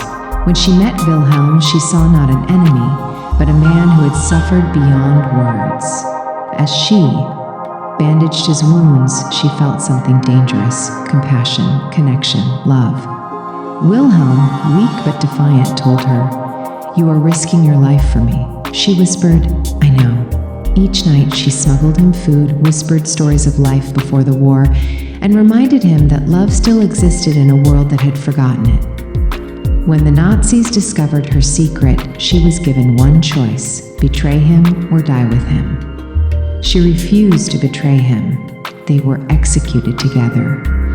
Years later, a survivor from the camp spoke of them. In a place of darkness, they showed us that love was still possible. Lesson from Liesel and Wilhelm. Love does not recognize nations, races, or sides. it sees only souls. Some loves do not last in time, but they last forever in memory. The story of Layla and Omar, a love that escaped the war. Layla and Omar were engaged when the war in Syria erupted. Their love was simple: sunsets on rooftops, stolen laughter in crowded markets, whispered promises of a future together. Then the bombs came. Their families fled in different directions. Omar was sent to a refugee camp in Turkey. Layla, lost in the chaos, was left behind. For months, he believed she was dead. But love is not so easily silenced. Through messages smuggled by strangers, through desperate phone calls across borders, Omar searched for her. 1 year later, he found her in a refugee camp, malnourished but alive. With nothing but their love and determination, they crossed 6 countries, walked through deserts, and braved the sea in a small, fragile boat to reach safety. When they finally stepped onto European soil, they had no money, no home, only each other. They married the next day. Lesson from Layla and Omar. Love is sometimes the only thing worth fighting for when everything else is gone. Some loves are not meant to stay in one place. They must journey together through the storms. Why love in war is so powerful. Psychologists and historians have studied why love in times of war feels more intense and unforgettable. Some key reasons. 1. War makes every moment more precious. Oh, when death is near, love feels urgent, raw, and immediate. Every kiss, every touch, every word is felt deeply because it could be the last. 2. Love gives people a reason to survive. Studies on survivors of war show that those who had love to hold on to were far more likely to survive. Even when everything else was lost, love became the reason to keep going. 3. Love becomes a rebellion against destruction. War seeks to divide, to dehumanize, to destroy. Love, when it exists in war, defies the very purpose of war. It says, we are still human. The Aethrian connection, the love that survives the storm. In Aethria, the strongest love is not the love that never faces hardship. It is the love that endures no matter what comes. is. The love that holds on when the world is against it. The love that chooses to stay even in the darkest times. The love that survives war, distance, pain, and even death. Aethrians believe that true love is tested in the storm, and that only the deepest love survives. Conclusion: the love that cannot be destroyed. War destroys nations. War destroys cities. War destroys lives. But war cannot destroy love, because love is the last thing left when everything else is gone. And so, as this chapter comes to an end, one question remains. If love was all you had left, would it be enough? Chapter 17, Digital Love, the Rise of Virtual Romance. Introduction. Can love exist through screens? Once, love was written in letters, whispered in moonlit gardens, or sealed with a touch. Today, love is sent through pixels, texts, and video calls. Some say that love in the digital age is shallow, just a collection of emojis, short-lived swipes, and distant conversations. Others believe that virtual connections can be as deep, real, and meaningful as physical ones. In Aethria, this kind of love is known as Aethria, meaning the love that travels without touch. It is the love that exists in words, energy, and unseen connections. A love that defies physical limitations. But can digital love be real? Can a heart truly belong to someone it has never touched? This chapter explores love in the age of technology through 3 stories, each revealing a different side of modern romance in a world without borders. The story of Elena and Rafael, love without a first touch. Elena lived in Spain. Rafael lived in Argentina. They met in an online writing forum, exchanging words before they ever saw each other's faces. At first, it was just friendship, long emails, late-night chats, shared poetry. But over time, something changed. They began waiting for each other's messages, feeling the absence when days passed without a reply. One evening, Raphael typed the words that changed everything. "I think I love you, but how can I love someone I've never met?" Elena's heart raced. Could it be real? Could love exist through words alone? For 2 years, they built their love without ever touching, learning each other's fears, dreams, and souls. Finally, they decided to meet. When Raphael stepped off the plane in Madrid, they stood face to face for the first time. Two lovers who had already fallen for each other in a world of words. They married a year later. Lesson from Elena and Raphael. Love is not about distance, it is about connection. Two hearts can belong to each other before their hands ever touch. The story of Kian and Naomi, the illusion of the perfect partner. Kian had never been in love until he met Naomi on a dating app. She was everything he had ever dreamed of, beautiful, intelligent, kind. Their conversations flowed effortlessly, their humor aligned perfectly. They spoke for months, exchanging secrets, dreams, even I love yous. But every time Kian suggested meeting in person, Naomi had an excuse. One day, she disappeared. No messages, no calls, nothing. Kian was devastated. Had it all been real? Or was he in love with someone who never truly existed? Weeks later, he learned the truth. Naomi had created a false identity. The photos, the stories, the emotions were real. But she was not the person she claimed to be. Kian had fallen in love with an illusion. Lesson from Kian and Naomi. Digital love can be powerful, but it can also be deceptive. In a world of screens, we must ask, are we loving the person or the idea of them? The story of Ava and Iris, love beyond physical boundaries. Ava and Iris were from different worlds, literally. Ava was from California, Iris from Tokyo. They met in a virtual reality world where they first spoke as digital avatars. It started as friendship, playing games, sharing experiences, building a world together. But somewhere between late-night VR walks on digital beaches and whispered confessions over headsets, something happened. Ava found herself waiting for Iris. She missed her when she wasn't online. She felt her presence, even in a world that didn't physically exist. One night, under a virtual moon, Iris asked, "Does it matter that we've never met?" Ava thought for a moment, then she whispered, "No, I know you, I feel you. That's enough." For years, their love remained purely digital until the day they finally met in real life, and nothing changed. They were already in love. The physical world was just another place for their souls to exist together. Lesson from Ava and Iris. Love does not require physical space. It can exist in energy, presence, and emotion. Virtual love is not fake if the emotions are real. The science of digital love. Is it real? Psychologists and neuroscientists have studied how love forms in digital spaces, and their findings are fascinating. 1. The brain does not distinguish between digital and physical love. When we form emotional bonds online, our brains light up in the same way as physical relationships. The emotions are real, even if the interactions happen through screens. 2. Words can be more powerful than physical presence. Studies show that deep emotional intimacy can form through written messages, often stronger than in-person attraction. Digital love allows for a deeper mental and emotional connection before physical attraction takes over. 3. The risk of idealized love is higher online.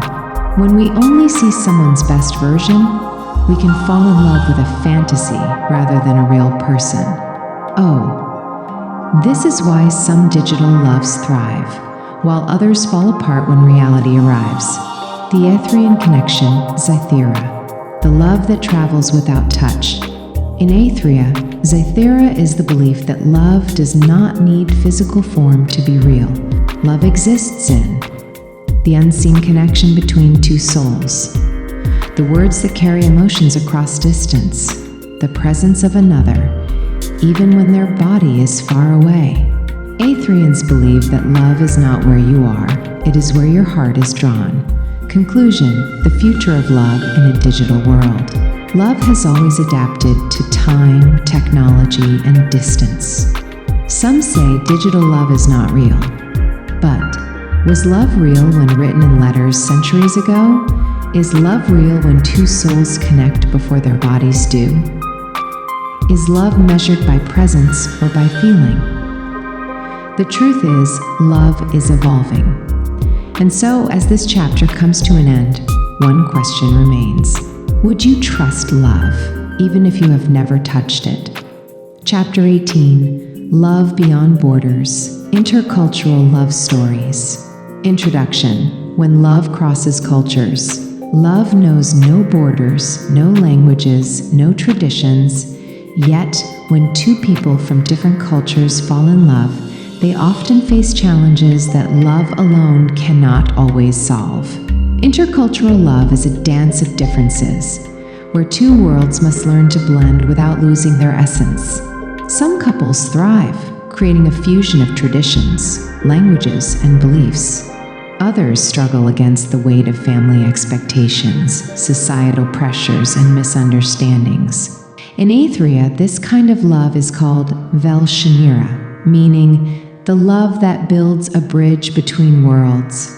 It is the love that does not erase differences but embraces them, learning, growing, and transforming through the beauty of two souls uniting beyond boundaries. But can love truly overcome cultural barriers? Can two different worlds become one? This chapter explores these questions through three powerful real-life stories, one from history, one from legend, and one from today's world, each revealing the joys and trials of love beyond borders. The story of Pocahontas and John Rolfe, a love that bridged nations.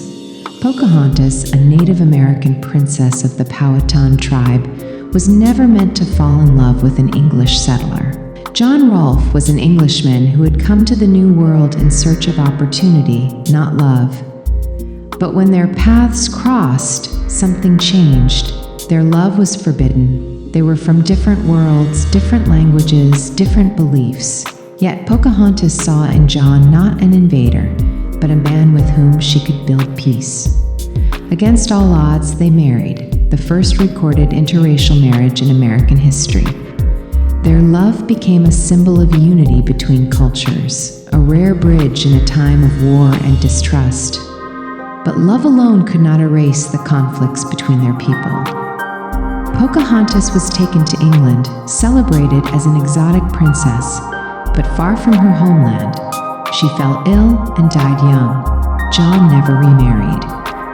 Though their love was short-lived, it changed history, proving that even in a world divided by race and war, love could build something new. Lesson from Pocahontas and John Rolfe. Intercultural love can unite, but it also carries deep challenges. Love must be strong enough to withstand the pressures of two worlds. The story of Salim and Anarkali, a love that defied an empire. Prince Salim, the future emperor of Mughal India, had everything: power, wealth, and a kingdom at his feet. Anarkali was a mere dancer, born into a world far beneath him. Yet when Salim saw her dance for the first time, his heart chose love over duty.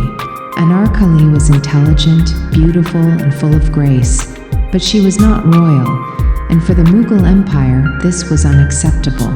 His father, Emperor Akbar, forbade their love, but Salim refused to obey.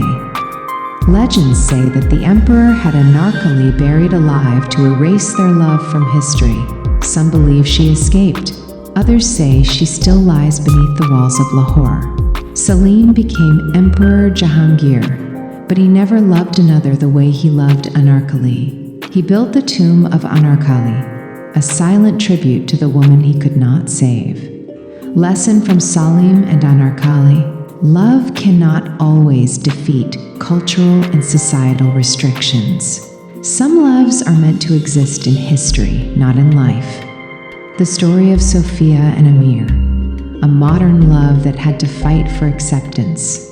Sophia was from Italy.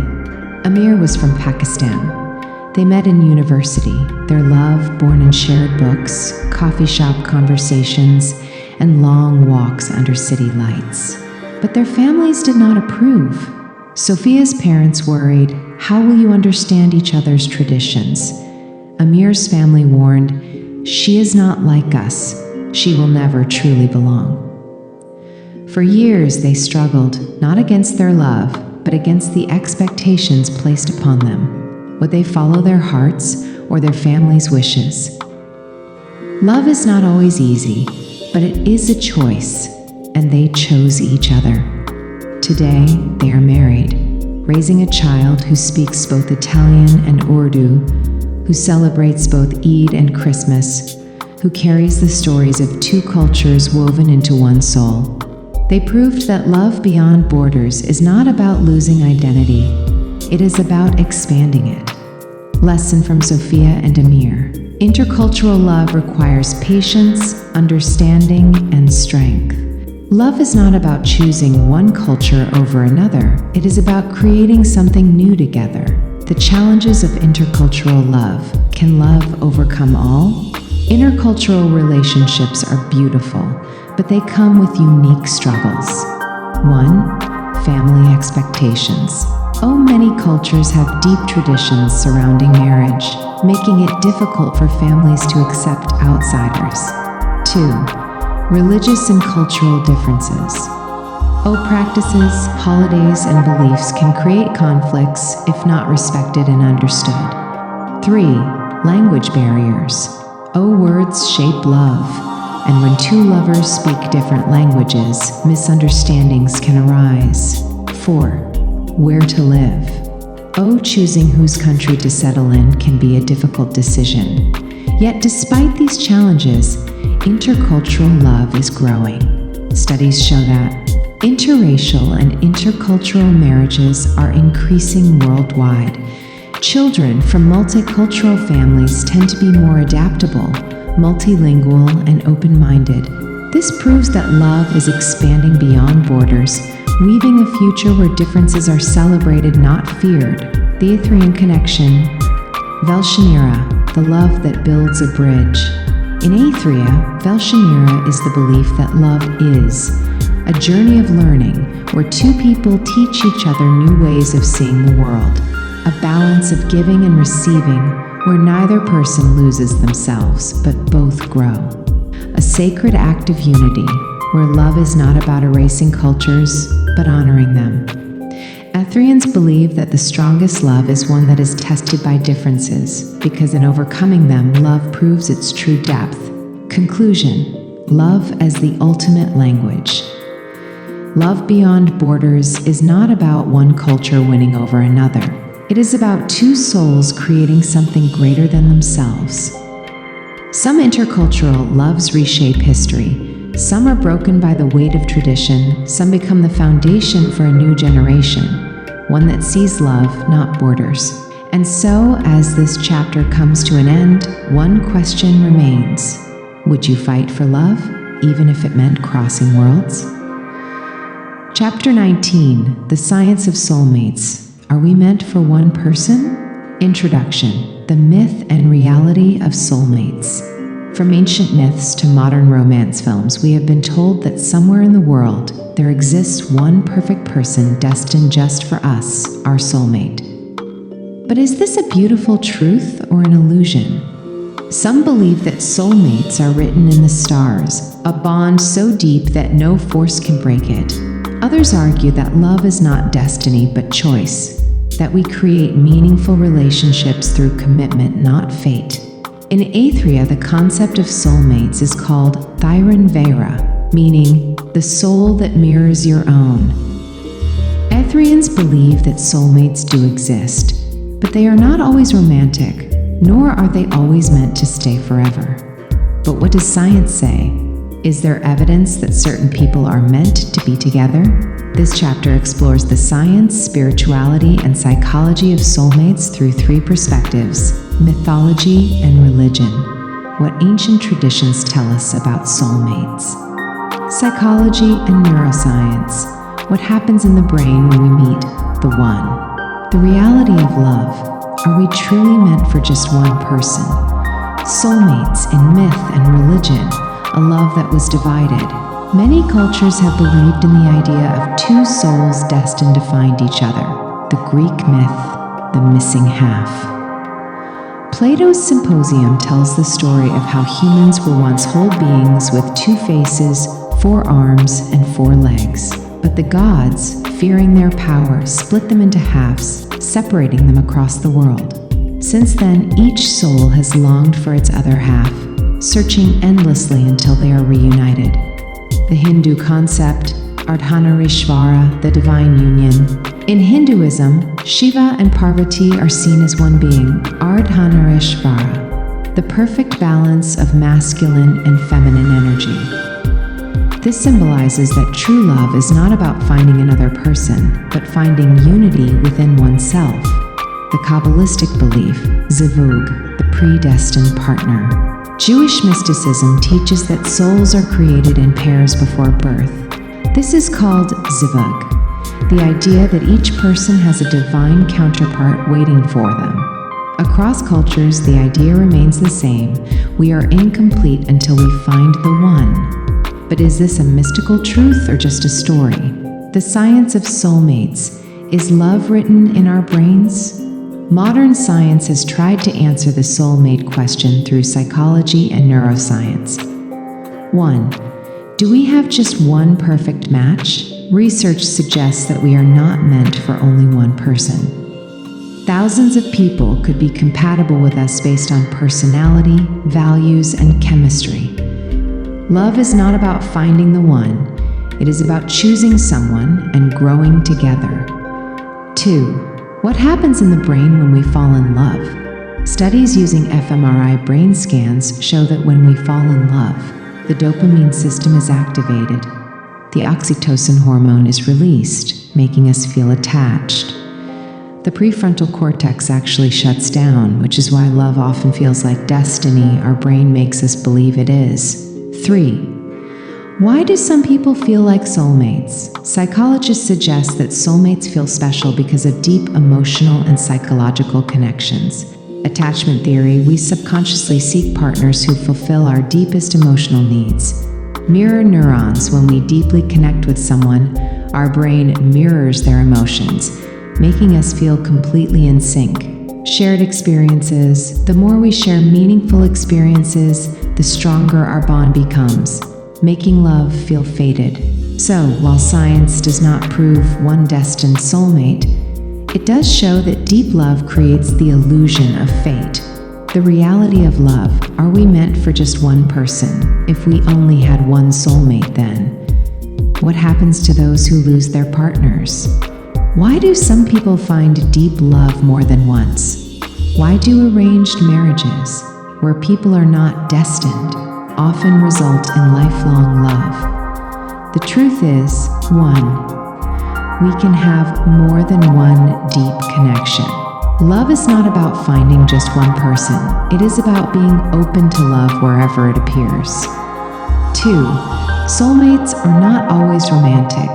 Oh, a soulmate can be a best friend, a teacher, or even a stranger who changes your life forever.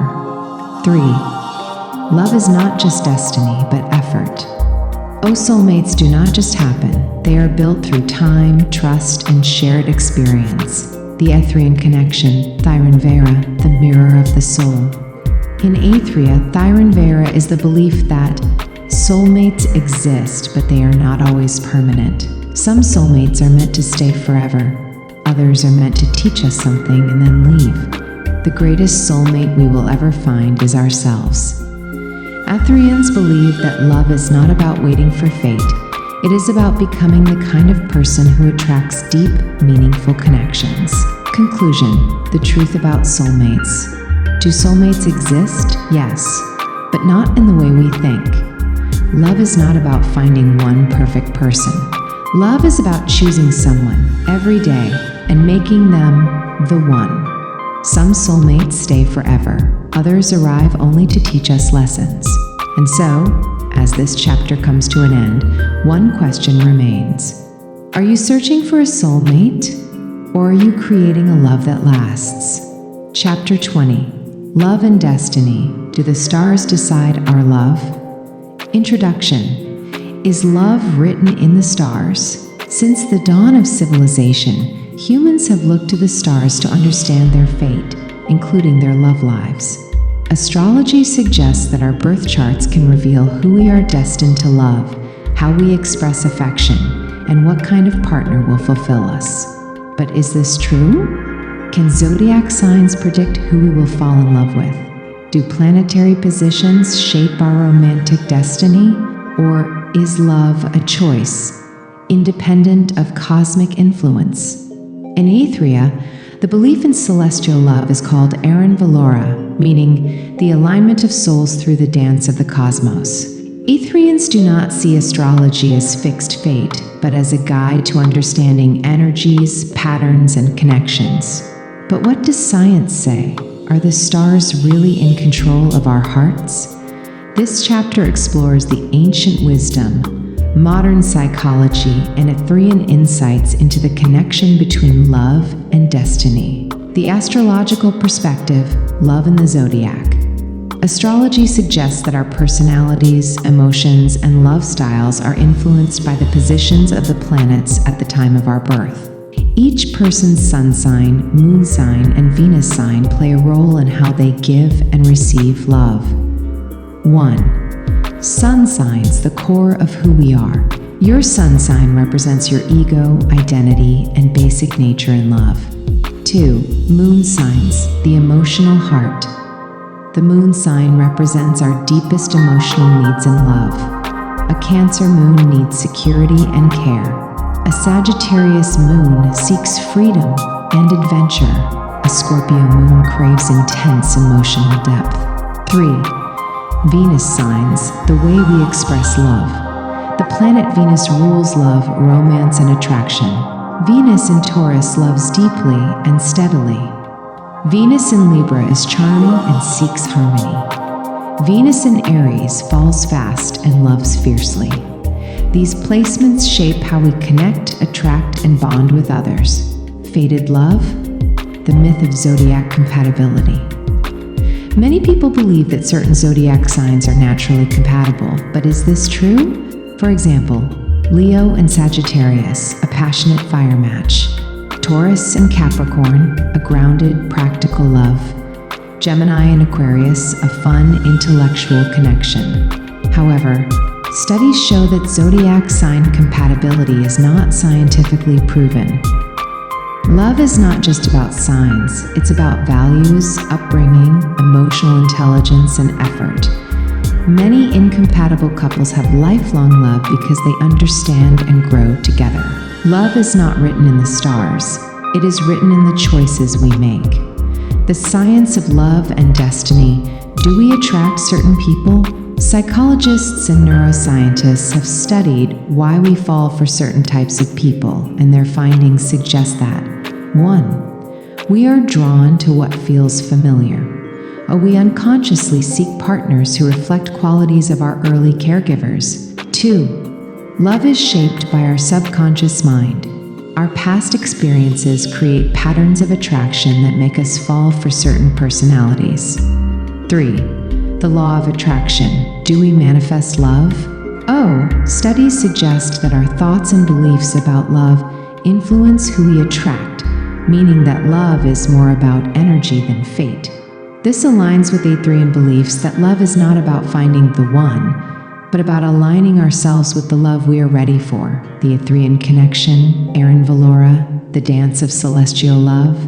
In Aethria, love is believed to be influenced by cosmic energy, but not controlled by it. Aethrian Love teaches that the stars offer guidance, not absolute fate. Every love connection is a lesson, not just a destiny. We attract the love we are prepared for, whether in alignment with the stars or not.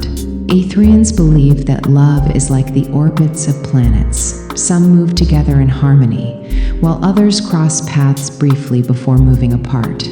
Conclusion: is love destiny or choice? So, do the stars decide who we love? The truth is, astrology can reveal patterns, but love is not predetermined. We are not born with one perfect match. We create love through effort, growth, and connection. The strongest love is not fated, it is built. And so, as this chapter comes to an end, one question remains. Are you waiting for love to find you, or are you creating a love worth finding? Chapter 21, Twin Flames and Karmic Love, the Spiritual Side of Romance. Introduction. Love that transcends lifetimes. Some connections feel ordinary, while others feel otherworldly, as if they existed before time itself. Have you ever met someone and felt an instant deep connection, as if you already knew them? Have you ever loved someone who challenged and transformed you, even if the relationship was difficult? Have you ever wondered if some loves are meant to return, lifetime after lifetime? Many spiritual traditions speak of twin flames, karmic partners, and past life love, suggesting that certain souls are destined to reunite, not just in one lifetime, but across eternity. In Aethria, this form of love is called Aethrians, meaning the souls that recognize each other beyond time. Aethrians believe that some connections are not accidental. They are part of a larger cosmic journey. But what is the truth? Are these concepts real, or are they just spiritual myths? This chapter explores the sacred, mysterious, and often painful nature of twin flames, karmic love, and soul reunions through spiritual teachings, real-life experiences, and Aethrian wisdom. Twin flames, the other half of your soul? The twin flame theory. According to many spiritual traditions, a twin flame is not just a soulmate, it is the other half of your soul. The theory suggests that, in the beginning, each soul was whole. Over lifetimes, the soul was split into two halves, sent on separate journeys to learn and evolve. Twin flames reunite when they are ready, creating a powerful, life-altering love. But twin flame love is not always easy. It is often intense, challenging, and full of emotional triggers. It is said that twin flames meet to awaken each other, forcing deep transformation and growth. Signs you've met your twin flame. Instant recognition, a feeling of, I've known you before. Magnetic pull, no matter what happens, you feel drawn back to them. Deep emotional triggers, they bring out your wounds, fears, and insecurities to help you heal. Separation and reunion cycles. Most twin flame relationships experience a runner and chaser phase, where one person pulls away while the other tries to hold on. But here's the painful truth. Not all twin flames are meant to be together in this lifetime. The purpose of a twin flame connection is spiritual awakening, not necessarily romance. A twin flame story, Lyra and Orion. Lyra and Orion met in a dream before they met in real life. When they finally crossed paths, it was as if they had always known each other. Their love was intense, overwhelming, and impossible to ignore. But the deeper they loved, the more they triggered each other's wounds. Lyra feared abandonment. Orion feared commitment. No matter how much they loved, they kept hurting each other. They broke up, reunited, broke up again, until they finally realized the truth. We were not meant to complete each other. We were meant to complete ourselves. Only then, after healing, did they find peace, together or apart. Lesson from twin flames. Twin flames are not always meant to be romantic. They come into our lives to help us heal and evolve. Not all deep connections are meant to last. Some are meant to teach us something, then leave. A karmic relationship is one that feels destined, but is often full of pain, drama, and emotional intensity. Signs of a karmic relationship: a strong attraction, but a lot of conflict. A cycle of repeating patterns. Feeling emotionally exhausted instead of fulfilled. learning painful but necessary life lessons. Karmic love is like fire. It burns brightly, but it is not meant to last. These relationships exist to break old patterns, heal wounds, and prepare us for true love. A karmic love story, Mira and Dev. Mira and Dev had an instant connection, the kind that makes the world disappear. But their relationship was a storm. One moment, they were inseparable. The next, they were screaming at each other. They kept trying to make it work, believing that love should conquer all. But love is not meant to destroy you. One day, Mira realized, we are not soulmates. We are mirrors, showing each other what needs to be healed. She walked away, finally free. Years later, she met someone who loved her without the chaos. And she understood Dev was not her forever love. He was the lesson that led her to it. Lesson from karmic love. Not all love is meant to last. Some love is meant to teach. If love feels like suffering, it is not true love, it is a lesson. Soulmate love, the love that feels like home. Unlike twin flames and karmic partners, soulmates are those we feel deeply connected to in a peaceful, balanced way. Soulmate connections can be romantic partners, a deep, effortless love. Friendships, some soulmates are lifelong friends who understand us on a soul level. Family bonds, a sibling, parent, or child can be a soulmate from past lives. Signs of a true soulmate. Feels natural and peaceful, not chaotic.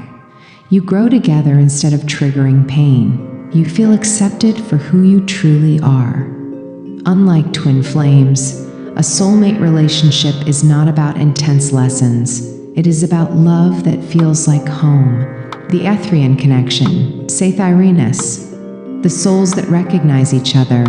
Aethrians believe that some souls travel together across lifetimes to teach, love, and heal. Some loves are meant to be temporary, while others are eternal. The most important love is self-love, because until we heal, we will keep attracting the same patterns. Conclusion: what kind of love are you experiencing? If your love is intense and transformative, but difficult, it may be a twin flame. If your love is full of drama and lessons, it may be karmic. If your love is peaceful, deep, and effortless, it may be a true soulmate. But remember, twin flames and karmic loves exist to help us grow, not always to stay. A soulmate is not just someone we find, it is someone we create love with. The greatest soulmate we will ever meet is ourselves. And so, as this chapter comes to an end, one question remains. Are you chasing a soulmate, or are you becoming the love you seek? Chapter 22, The Power of Self-Love, the Foundation of All Love. Introduction. Can we truly love others without loving ourselves? Love is often thought of as something we give to others, a connection we share, a bond that completes us. But what if the most important love is the one we have for ourselves? Many people search for love outside themselves, believing that a relationship will make them feel whole, a soulmate will heal their wounds, love from another person will bring them happiness. Yet over and over, they find themselves disappointed, heartbroken, or unfulfilled. Why?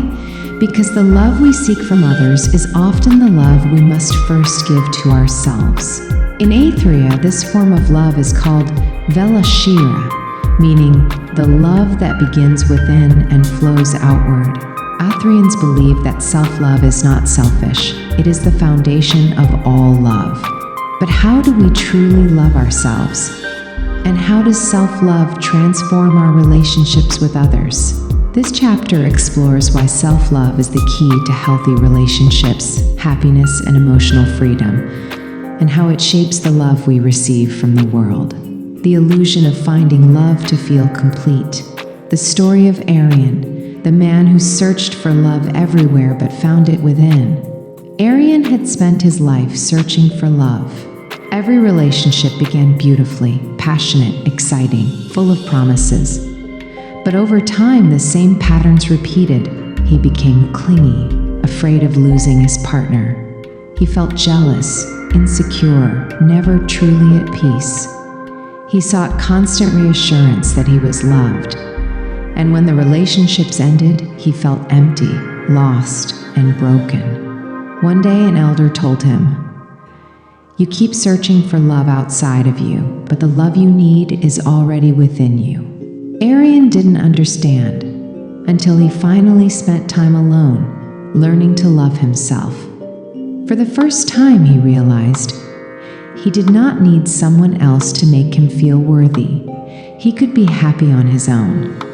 Love should add to his life, not complete it. When he finally found love again, it was different because he no longer needed love. He simply chose to share it.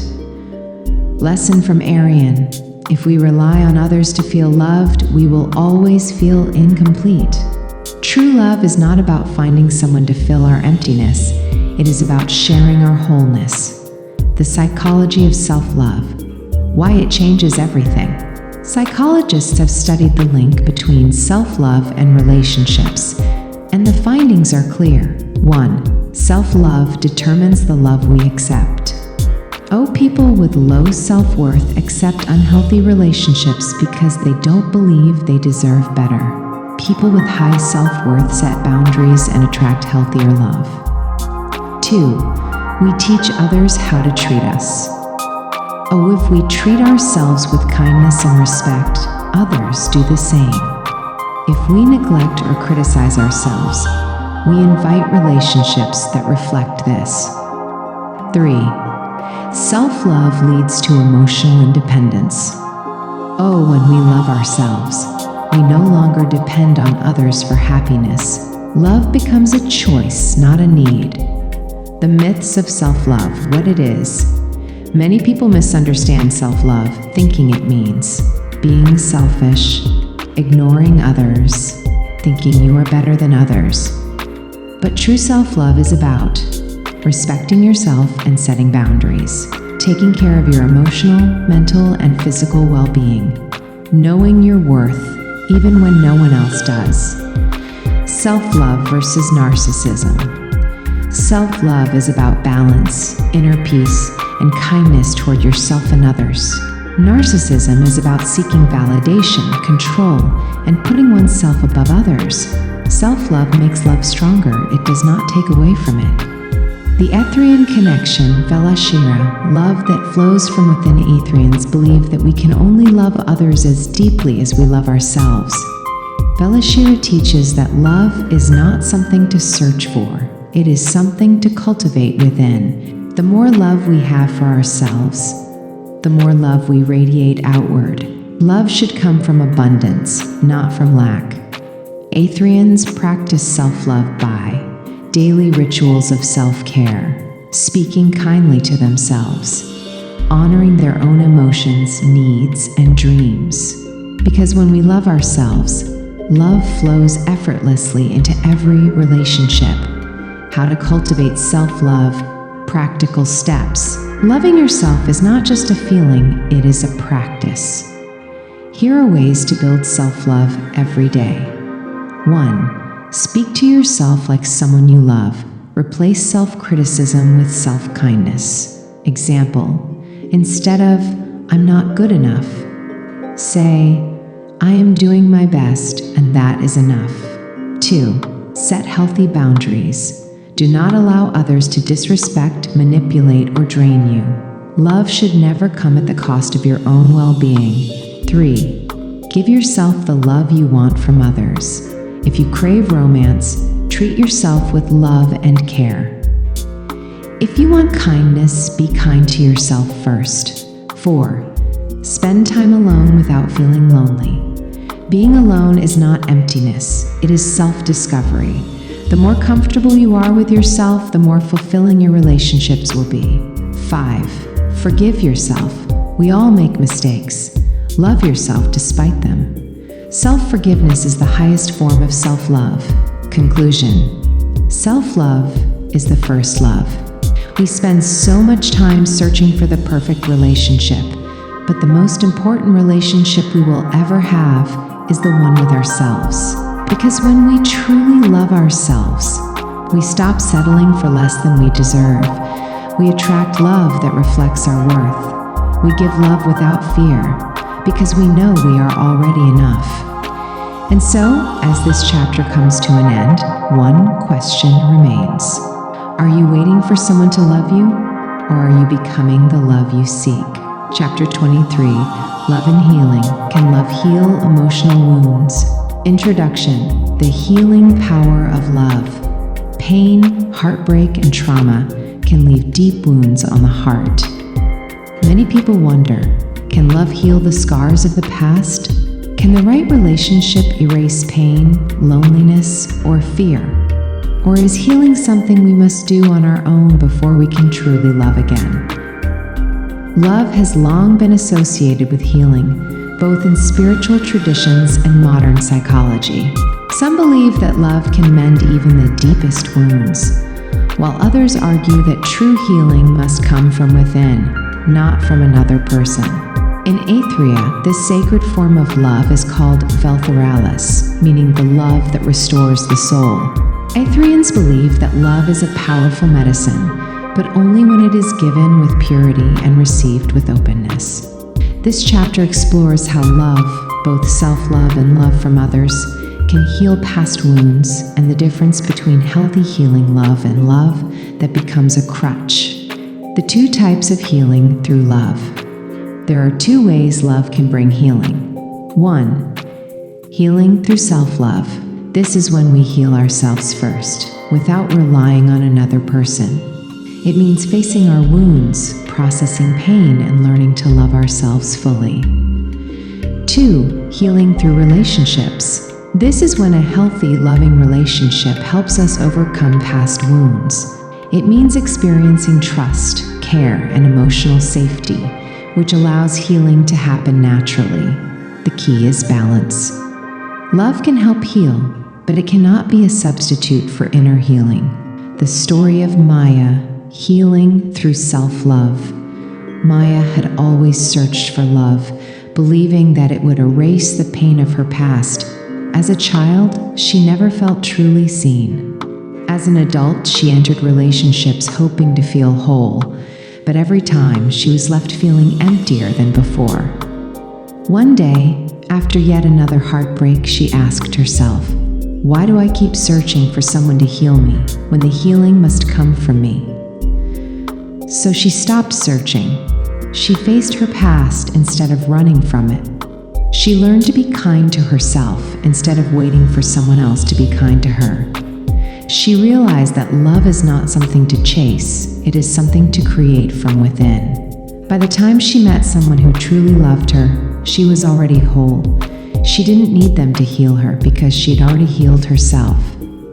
Lesson from Maya. Love from others can support healing, but it cannot replace self-healing. The love we accept from the world is a reflection of the love we give ourselves. The story of Elias and Leora, healing through a loving relationship. Elias had learned to never show weakness. Growing up in a harsh environment, he had trained himself to be strong, silent, and distant. When he met Leora, he kept his guard up.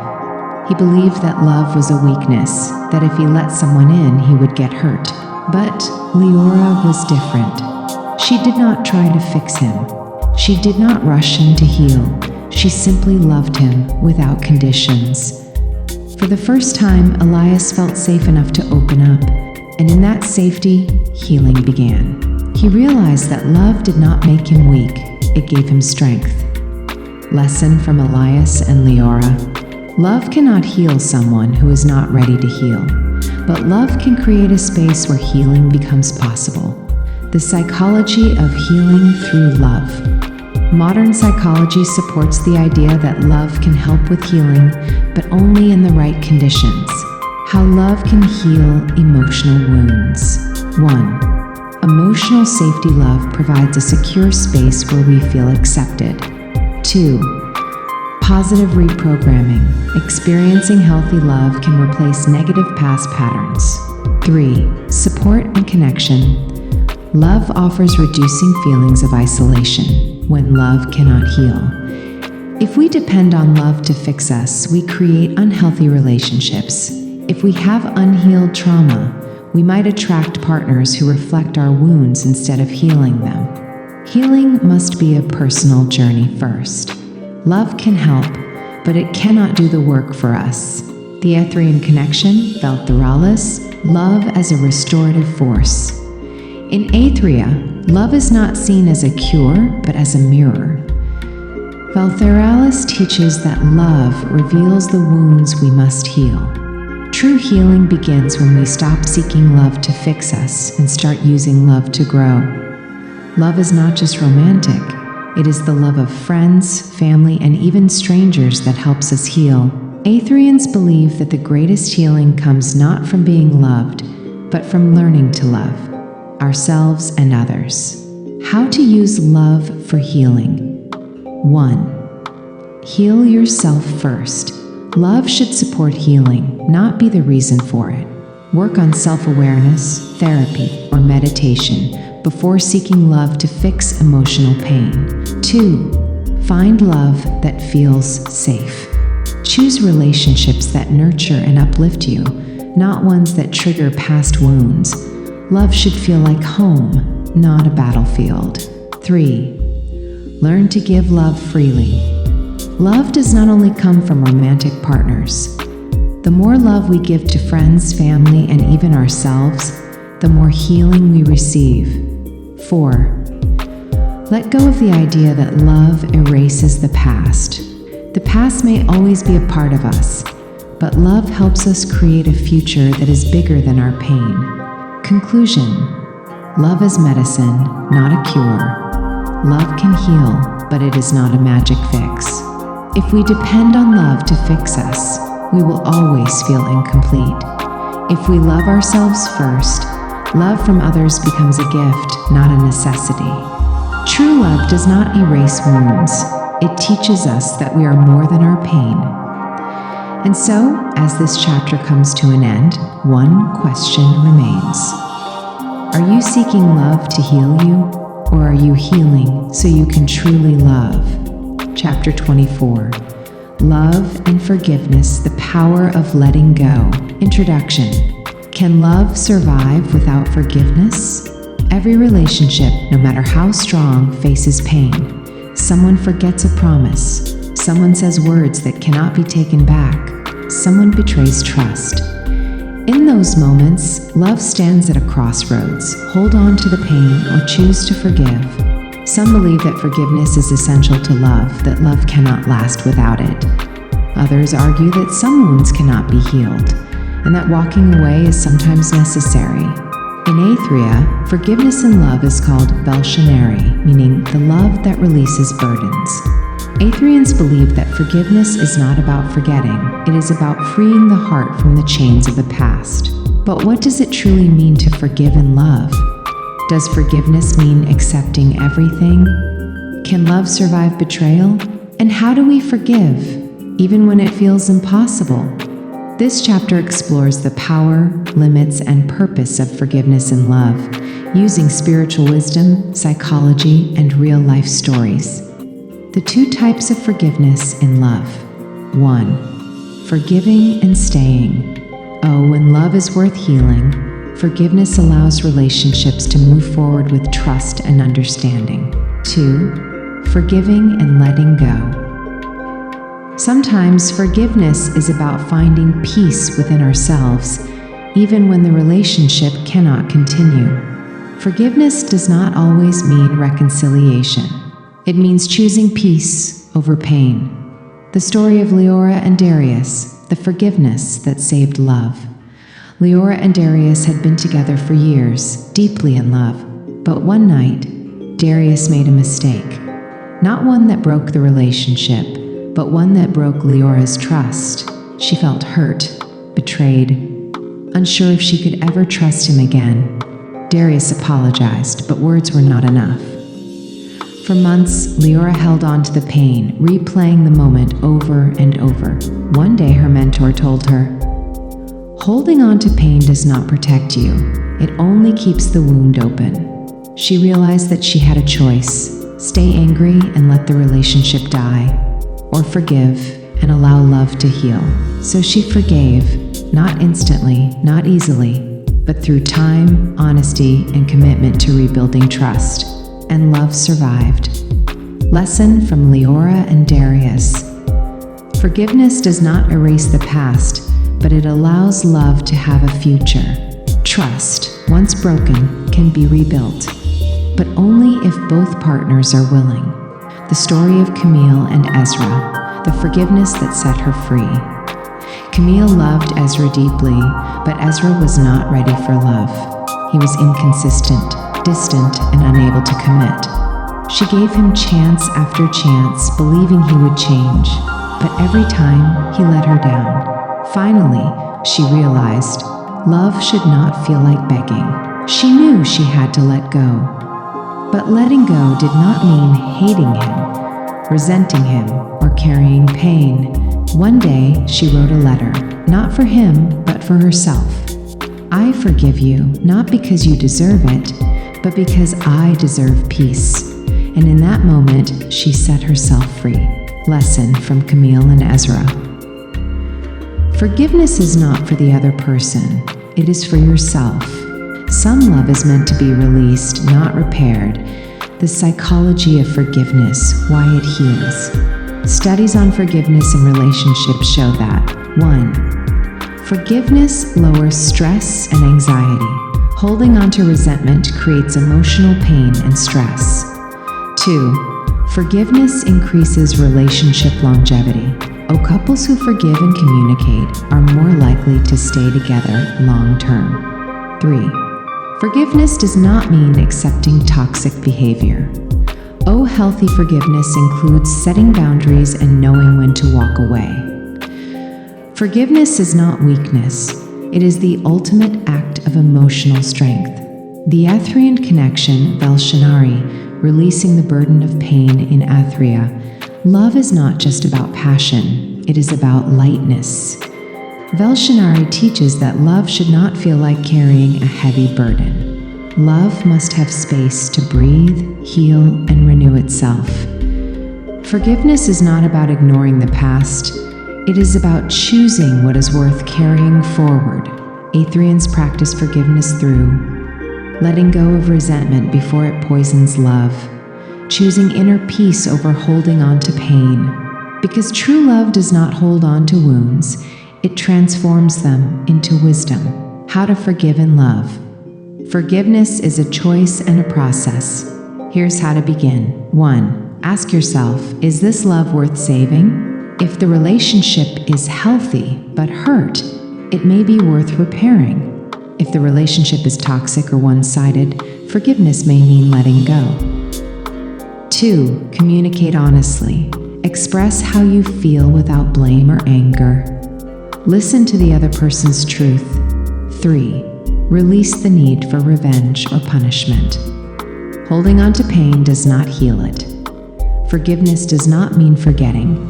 It means releasing the grip pain has on you. 4. Decide whether to stay or move on. Forgiveness is not a free pass for repeated hurt. Choose what serves your heart and well-being. Conclusion. Love that lets go of pain. Love and pain often go together, but love should not be suffering. Forgiveness allows love to heal. Forgiveness is freedom, whether we stay or leave. True love is not about holding on to wounds, it is about releasing them. And so, as this chapter comes to an end, one question remains. Are you holding on to pain, or are you choosing to set yourself free? Chapter 25. Love and sacrifice. How much should we give? Introduction. Is love without sacrifice possible? Love is often described as selfless, giving, and unconditional. But does love require sacrifice? Should we give everything for love? When does sacrifice become unhealthy? How do we balance love for another with love for ourselves? Throughout history, sacrifice has been seen as the highest expression of love. Myths, legends, and real-life stories tell of lovers giving up everything. their dreams, their freedom, even their lives for love. In Aethria, this deep form of sacrifice is called velrania, meaning the love that offers without losing itself. Aethrians believe that true love requires giving, but not at the cost of one's soul. But how much should we sacrifice?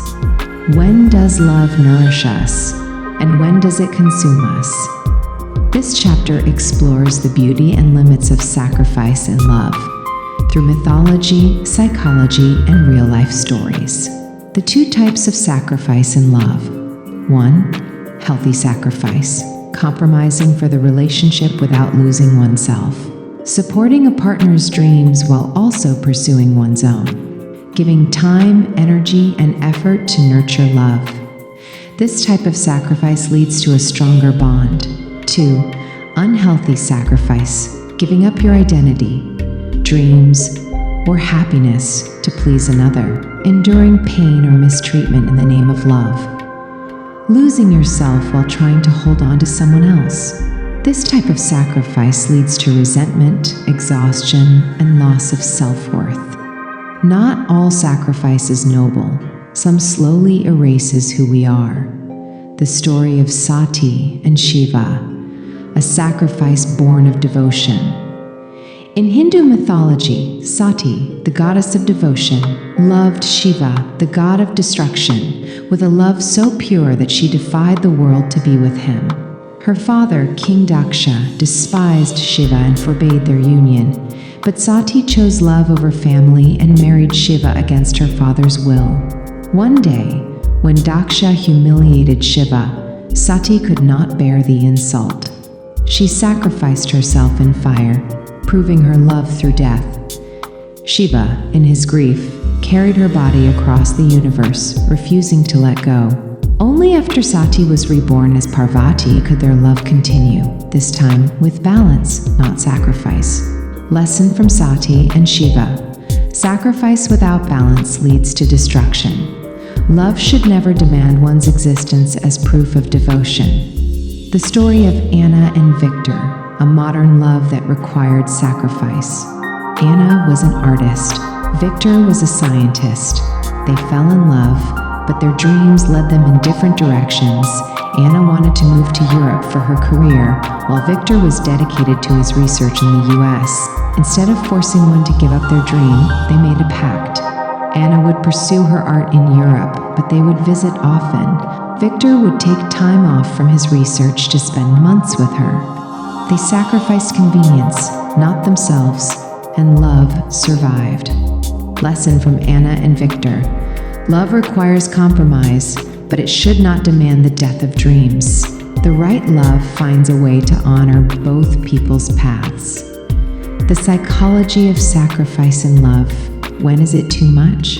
Studies on love and sacrifice show that 1. People who over-sacrifice often lose self-worth. Constantly giving without receiving creates resentment and emotional exhaustion. 2. Healthy sacrifice strengthens love, while extreme sacrifice weakens it. Sacrificing small things builds love. Sacrificing too much destroys it. 3. The strongest love balance is we and me. Love thrives when both partners support each other's happiness, not when one disappears for the other. True love does not ask you to give up who you are. It asks you to grow together. The Aethrian connection, velrania, love that offers without losing itself. In Aethria, sacrifice is sacred, but it must be balanced. Velrania teaches that love should be a dance of giving and receiving. Love should nourish both people, not just one. Sacrifice is only meaningful when it does not erase the self. Aethrians believe that a love that demands total self-sacrifice is not love, it is surrender. How to love without losing yourself. 1. Know your non-negotiables. What parts of your life, dreams, and identity should never be sacrificed? Define what is too much to give up for love.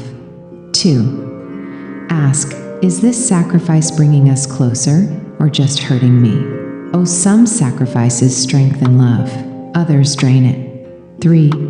Find love that supports, not demands. True love will encourage your growth, not diminish you. 4.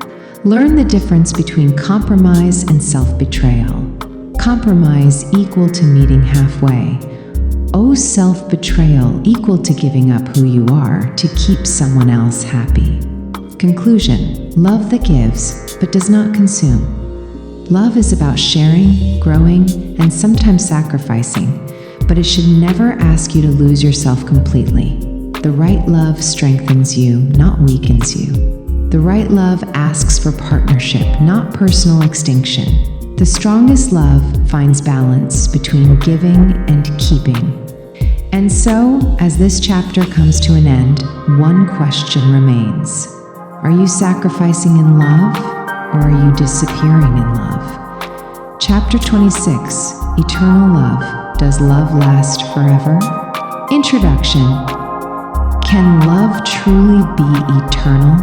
Every great love story carries the promise of forever. Couples vow to love each other until death and beyond. Some believe that love transcends lifetimes, returning again and again. Others see love as a fleeting emotion, beautiful while it lasts, but destined to fade. But is eternal love real? Some love lasts a lifetime, while other love burns intensely and then disappears. Some love is remembered through stories, memories, and legacy, while others believe love can cross into the next life. In Aethria, eternal love is called vel Aethrian, meaning the love that neither time nor death can erase. Aethrians believe that love, in its purest form, does not end. It transforms, evolves, and continues in unseen ways. This chapter explores the different forms of eternal love through history, mythology, science, and spiritual traditions to answer the ultimate question. The 4 types of eternal love. 1. Love that lasts a lifetime. Oh, some love survives every challenge, every trial, remaining strong until death. 2.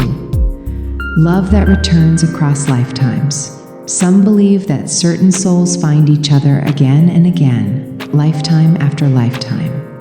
3. Love that lives on in memory.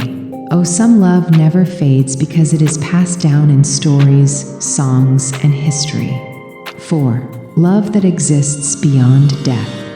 Oh, some believe love is not bound to the physical world and continues in the afterlife. The story of Penelope and Odysseus, a love that waited forever. Penelope and Odysseus were husband and wife in ancient Greece.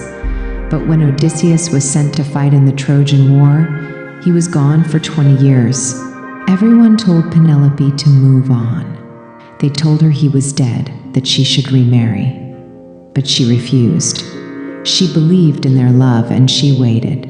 Odysseus, after years of struggle and hardship, finally returned, and their love remained as strong as ever. Lesson from Penelope and Odysseus. Some love endures through time, patience, and unwavering faith. True love is not just passion, it is loyalty, commitment, and belief in each other. The story of Rumi and Shams, a love that transcended time.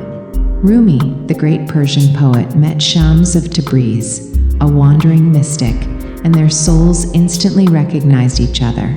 Their bond was not romantic, but spiritual, eternal, and transformative. When Shams disappeared, Rumi's love did not die. It turned into poetry that has lasted for centuries. His words of love are still read, recited, and felt hundreds of years later. The minute I heard my first love story, I started looking for you, not knowing how blind that was. Lovers don't finally meet somewhere. They're in each other all along. Rumi. Lesson from Rumi and Shams. Love does not die, it transforms. Some love lasts through words, art, and the impact it leaves behind. The science of eternal love. Can love last forever in the brain? Neuroscience has studied long-term love, and the findings are surprising. 1. Love can last a lifetime. Brain scans show that couples who have been together for decades still have activity in the dopamine and attachment centers, just like new lovers. 2. Love creates permanent brain pathways.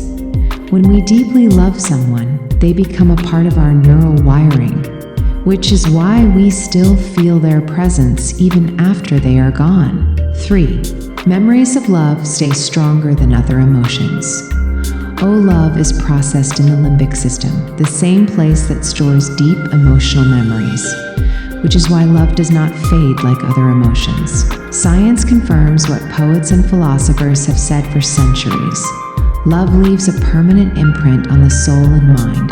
The Aethrian connection, Aethrian, the love that does not end in Aethria. Love is seen as a force that is never truly lost. Aethrian teaches that love is not limited to one lifetime. It returns, transforms, and echoes through eternity. Even when people separate, the energy of love remains. Some lovers find each other again in new lives, new forms, or through the people they inspire. Aethrians believe love does not belong to time, it belongs to the soul. Even if love ends in one life, it finds a way to continue in another.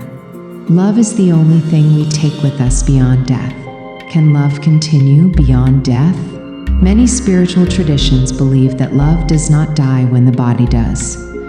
1. Love in the afterlife. Many cultures believe that lovers meet again after death, whether in heaven, paradise, or another realm. Near-death experiences often describe seeing loved ones waiting on the other side. 2. Love and reincarnation. Some believe that souls who love each other are reborn together, finding each other again in new lives. Past life regression therapy has revealed cases where people recall loving the same soul in different lifetimes. 3. Love that becomes a legacy.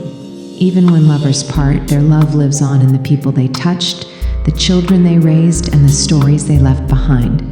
How to cultivate eternal love in this life. Even if love is eternal, it must be nurtured in the present. 1. Choose love every day. Love lasts when we keep choosing it, even through challenges. 2. Let love change forms. If love transforms into friendship, memory, or inspiration, it is still love. 3. Love beyond time and distance. Whether near or far, in this life or another, true love does not require physical presence. It only requires the soul to remember. Conclusion: love that never dies. So, does love last forever? Yes, in the bonds that never break. Yes, in the memories that never fade. Yes, in the souls that find each other again and again. And so, as this chapter comes to an end, one question remains. Is your love only for this lifetime, or is it meant to last beyond time itself? Chapter 27. The Future of Love. How Love Will Evolve in the Next Century. Introduction. The Changing Landscape of Love. Love has always evolved. In ancient times, marriages were arranged for survival, wealth, or family honor. The modern world brought romantic love, where personal choice became the foundation of relationships. Now, technology, globalization, and artificial intelligence are reshaping how humans experience love. The question is no longer just who we love, but how we love. Will technology replace human connection? Will love become borderless and free from societal norms? Will artificial intelligence develop to a point where humans fall in love with machines? In Aethria, the future of love is called Velzenaris, meaning the love that expands beyond boundaries. Aethrians believe that love is not static. It moves, adapts, and finds new ways to exist. This chapter explores how love is changing and will continue to change, from digital intimacy to AI romance, and what it means for the future of human connection. The 5 ways love will evolve in the future. 1. Love without borders, globalized romance. Technology has already erased many barriers. A person in one country can fall in love with someone on the other side of the world, maintaining relationships through video calls, instant messages, and virtual experiences. In the future, advancements in holographic communication and virtual reality dating may make long-distance love feel almost identical to in-person relationships. But will physical distance still matter? Will love exist more in the mind than in the body? 2. Artificial intelligence and love. Can humans love machines? As AI becomes more advanced, some people are already forming emotional bonds with AI companions. AI-powered chatbots are designed to offer personalized companionship. Some people claim to feel deeply connected to their AI partners. Future AI could develop the ability to simulate emotions, remember conversations, and evolve in relationships. The question is, can love exist without biological emotions? If an AI can understand, respond, and comfort like a human, is the love any less real? While some believe AI will never replace human intimacy, others argue that love is about connection, not biology. 3. Digital love and virtual reality relationships.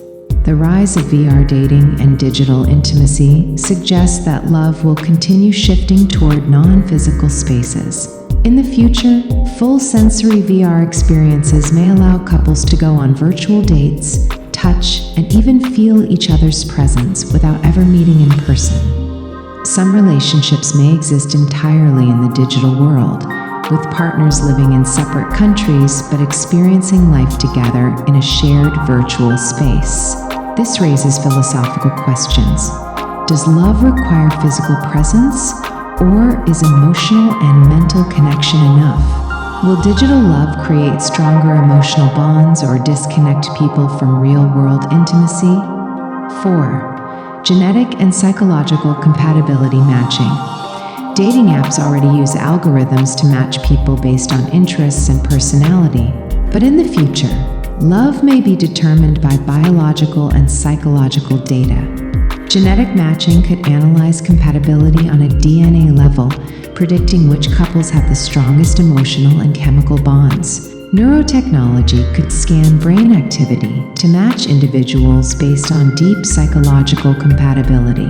If science could predict our perfect match, would we trust it, or would we still rely on emotion and intuition? 5. Open love and relationship redefinition. The traditional model of love, one partner for life, is already shifting.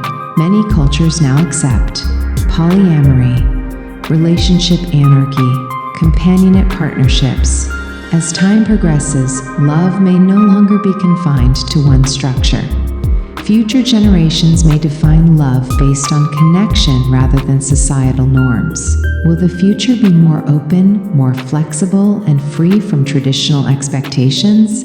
The Aethrian connection, Velcinaris, the expanding love. In Aethria, love is never limited by form, time, or tradition. Velcinaris teaches that love is meant to evolve, not remain fixed. Love is about connection, whether physical, emotional, digital, or spiritual. The essence of love is timeless, even if its expression changes. Aethrians believe that as love expands, humanity will need to find balance between technology and true emotional connection. Is the future of love a blessing or a curse? As love evolves, there are both exciting possibilities and potential dangers. The benefits of the future of love: greater emotional connections across distances, more personalized, fulfilling relationships through AI and genetic matching, breaking free from restrictive norms, allowing love to be more fluid and inclusive. The dangers of the future of love: loss of real-world intimacy. If digital love replaces physical presence, dependence on AI or virtual partners, leading to emotional isolation. The risk of overanalyzing love, removing its natural, unpredictable magic. As technology grows, humans will need to choose how to use it as a tool to enhance love, not replace it. How to prepare for the future of love. The future of love is unknown, but we can prepare by 1. focusing on emotional depth over digital convenience. Technology can assist love, but it should not replace genuine human emotion. 2. Staying open to new forms of love without losing ourselves. Love may change, but core human needs for connection, trust, and care will remain the same. 3. Balancing tradition and innovation. Oh, the future will bring new ways to love, but old values like honesty, commitment, and respect should never fade. Conclusion: love will always exist, but in new forms. Love is one of the few things that has always survived every era, every change, every challenge. Love was once bound by distance, but now it crosses the world instantly. Love was once controlled by family and society, but now it is chosen freely. Love was once seen as only physical, but now it exists in digital, spiritual, and emotional realms. As the world changes, love will not disappear, it will transform. And so, as this chapter comes to an end, one question remains. Will you resist the future of love, or will you embrace its evolution? Chapter 28, The Ultimate Truth of Love. What love teaches us about life, existence, and ourselves. Love is more than an emotion, more than a relationship, and more than a fleeting feeling. Love is the essence that binds humanity, the force that moves civilizations, and the greatest teacher of all. It exists beyond words, beyond time, and beyond the limits of the human mind. It has been explored through poetry, philosophy, religion, and science, yet its depth remains infinite. Love is the foundation of human experience. It has inspired revolutions, created art that lasts centuries, and driven people to achieve the impossible. It has healed wounds, given life meaning, and shaped the course of history. Love exists in every culture, every belief system, every story, and every soul that has ever lived. Whether in joy or heartbreak, love is the one force that no one can ignore. Throughout history, love has taken many forms. Some have found it in romantic devotion, others in the love of a child, a friend, or a cause greater than themselves. Some have seen love as a divine force, believing it to be the presence of the eternal within the human heart. Others have studied love through science, discovering how it affects the brain, body, and emotions. But no matter how it is defined, love remains the most profound and mysterious experience of all. Love teaches patience, for it does not always come when expected. It teaches resilience, for it requires strength to endure. It teaches sacrifice, for love often demands giving without expecting anything in return. It teaches growth, for love challenges people to become better versions of themselves. Love is the great mirror, reflecting both the deepest beauty and the greatest fears within the human soul. Love is the bridge between the self and the world. It is the invisible thread that connects people across distances, lifetimes, and even realities beyond what the mind can comprehend. Love is what makes a mother stay awake for her child, what makes an artist pour their soul into a creation, what makes a stranger stop to help another in need. It is not limited to grand gestures. It is found in the smallest moments, in the silent understanding between two people, in the kindness of a touch, in the comfort of knowing that one is not alone. Love transcends time. Some love stories last for decades, while others exist for mere moments but change a person forever. Some love continues beyond death, in memories, in the way someone's presence lingers even when they are gone. Love does not need permanence to be real, nor does it need to fit any definition to hold power. Love is not measured by duration but by depth, not by perfection but by truth. The greatest lesson of love is that it begins within. A person who does not love themselves will always struggle to receive love fully. True love is not about seeking completion in another, but about sharing completeness. It is not about possession, but about presence, not about control, but about freedom. Love cannot be forced, held too tightly, or demanded. It can only be given freely, and in that giving, it multiplies. In Aethria, love is seen as the essence of existence itself. Love is not something separate from life, it is life. It is the energy that fuels the universe, the force that moves all things. In its highest form, love is not bound to romance, relationships, or even the physical world. It is the deep connection between all things, the recognition that everything is woven together in an endless dance of creation and reunion. Love is both the greatest pleasure and the greatest challenge. It brings joy and sorrow, hope and loss, ecstasy and suffering, but through it all, love remains the one thing that gives meaning to existence. Without love, life is empty. With love, even the simplest moments become sacred. As this book comes to an end, one truth remains. Love is not something to be found. It is something to be lived. It is not a destination, it is the journey itself. Whether in the arms of a beloved, in the warmth of a friend, in the passion for a purpose, or in the quiet peace of one's own heart, love is always present. It is the force that shapes destiny, the language of the soul, and the only thing that truly lasts. And so, as this journey concludes, only one question remains. Are you ready to live a life filled with love? That is the ultimate question, the essence of everything we seek, the foundation of every choice we make. Love is not just something we receive, it is something we cultivate, something we embody, something we become. To live a life filled with love is to walk through the world with open arms, to embrace both the beauty and the pain, to give freely without fear of loss, and to understand that love is never truly gone, it only changes form. To live with love means to see the world not as something to conquer, but as something to cherish. It means to look into the eyes of another and recognize a reflection of oneself.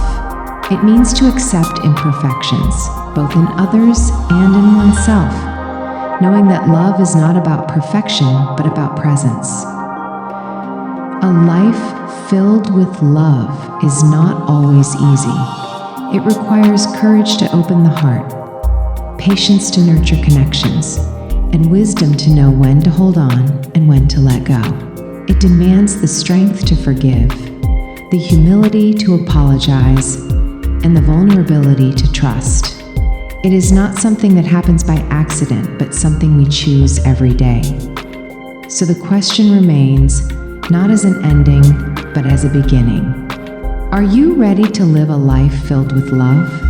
Glossary of Aethrian terms in Aethrian Love. This glossary presents the key Aethrian terms introduced in Aethrian Love, arranged in alphabetical order. Each term represents a unique aspect of love as understood in Aethria, emphasizing its depth, transformation, and eternal nature. Aaron Valora.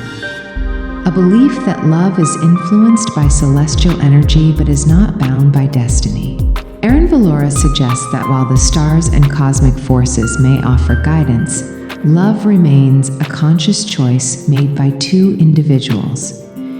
In Aethria, this concept aligns with the understanding that love is a sacred dance, where souls align when they are ready, rather than by fate alone. Aethrianis, a love that transcends time and space, where souls find each other across multiple lifetimes. It represents twin flames, karmic connections, and past life relationships, suggesting that some bonds are never truly broken. In Aethrian philosophy, Aethrianis is seen as an eternal reunion, souls recognizing one another in different forms, always drawn together by an unseen force. Aethrian Vera. The Aethrian concept of soulmates, where two souls deeply reflect each other's truths. Unlike traditional soulmate beliefs, Aethrian Vera relationships are not always romantic. They may exist to awaken, challenge, or heal. Some soulmates remain lifelong companions, while others cross paths only briefly, leaving a profound impact before moving on.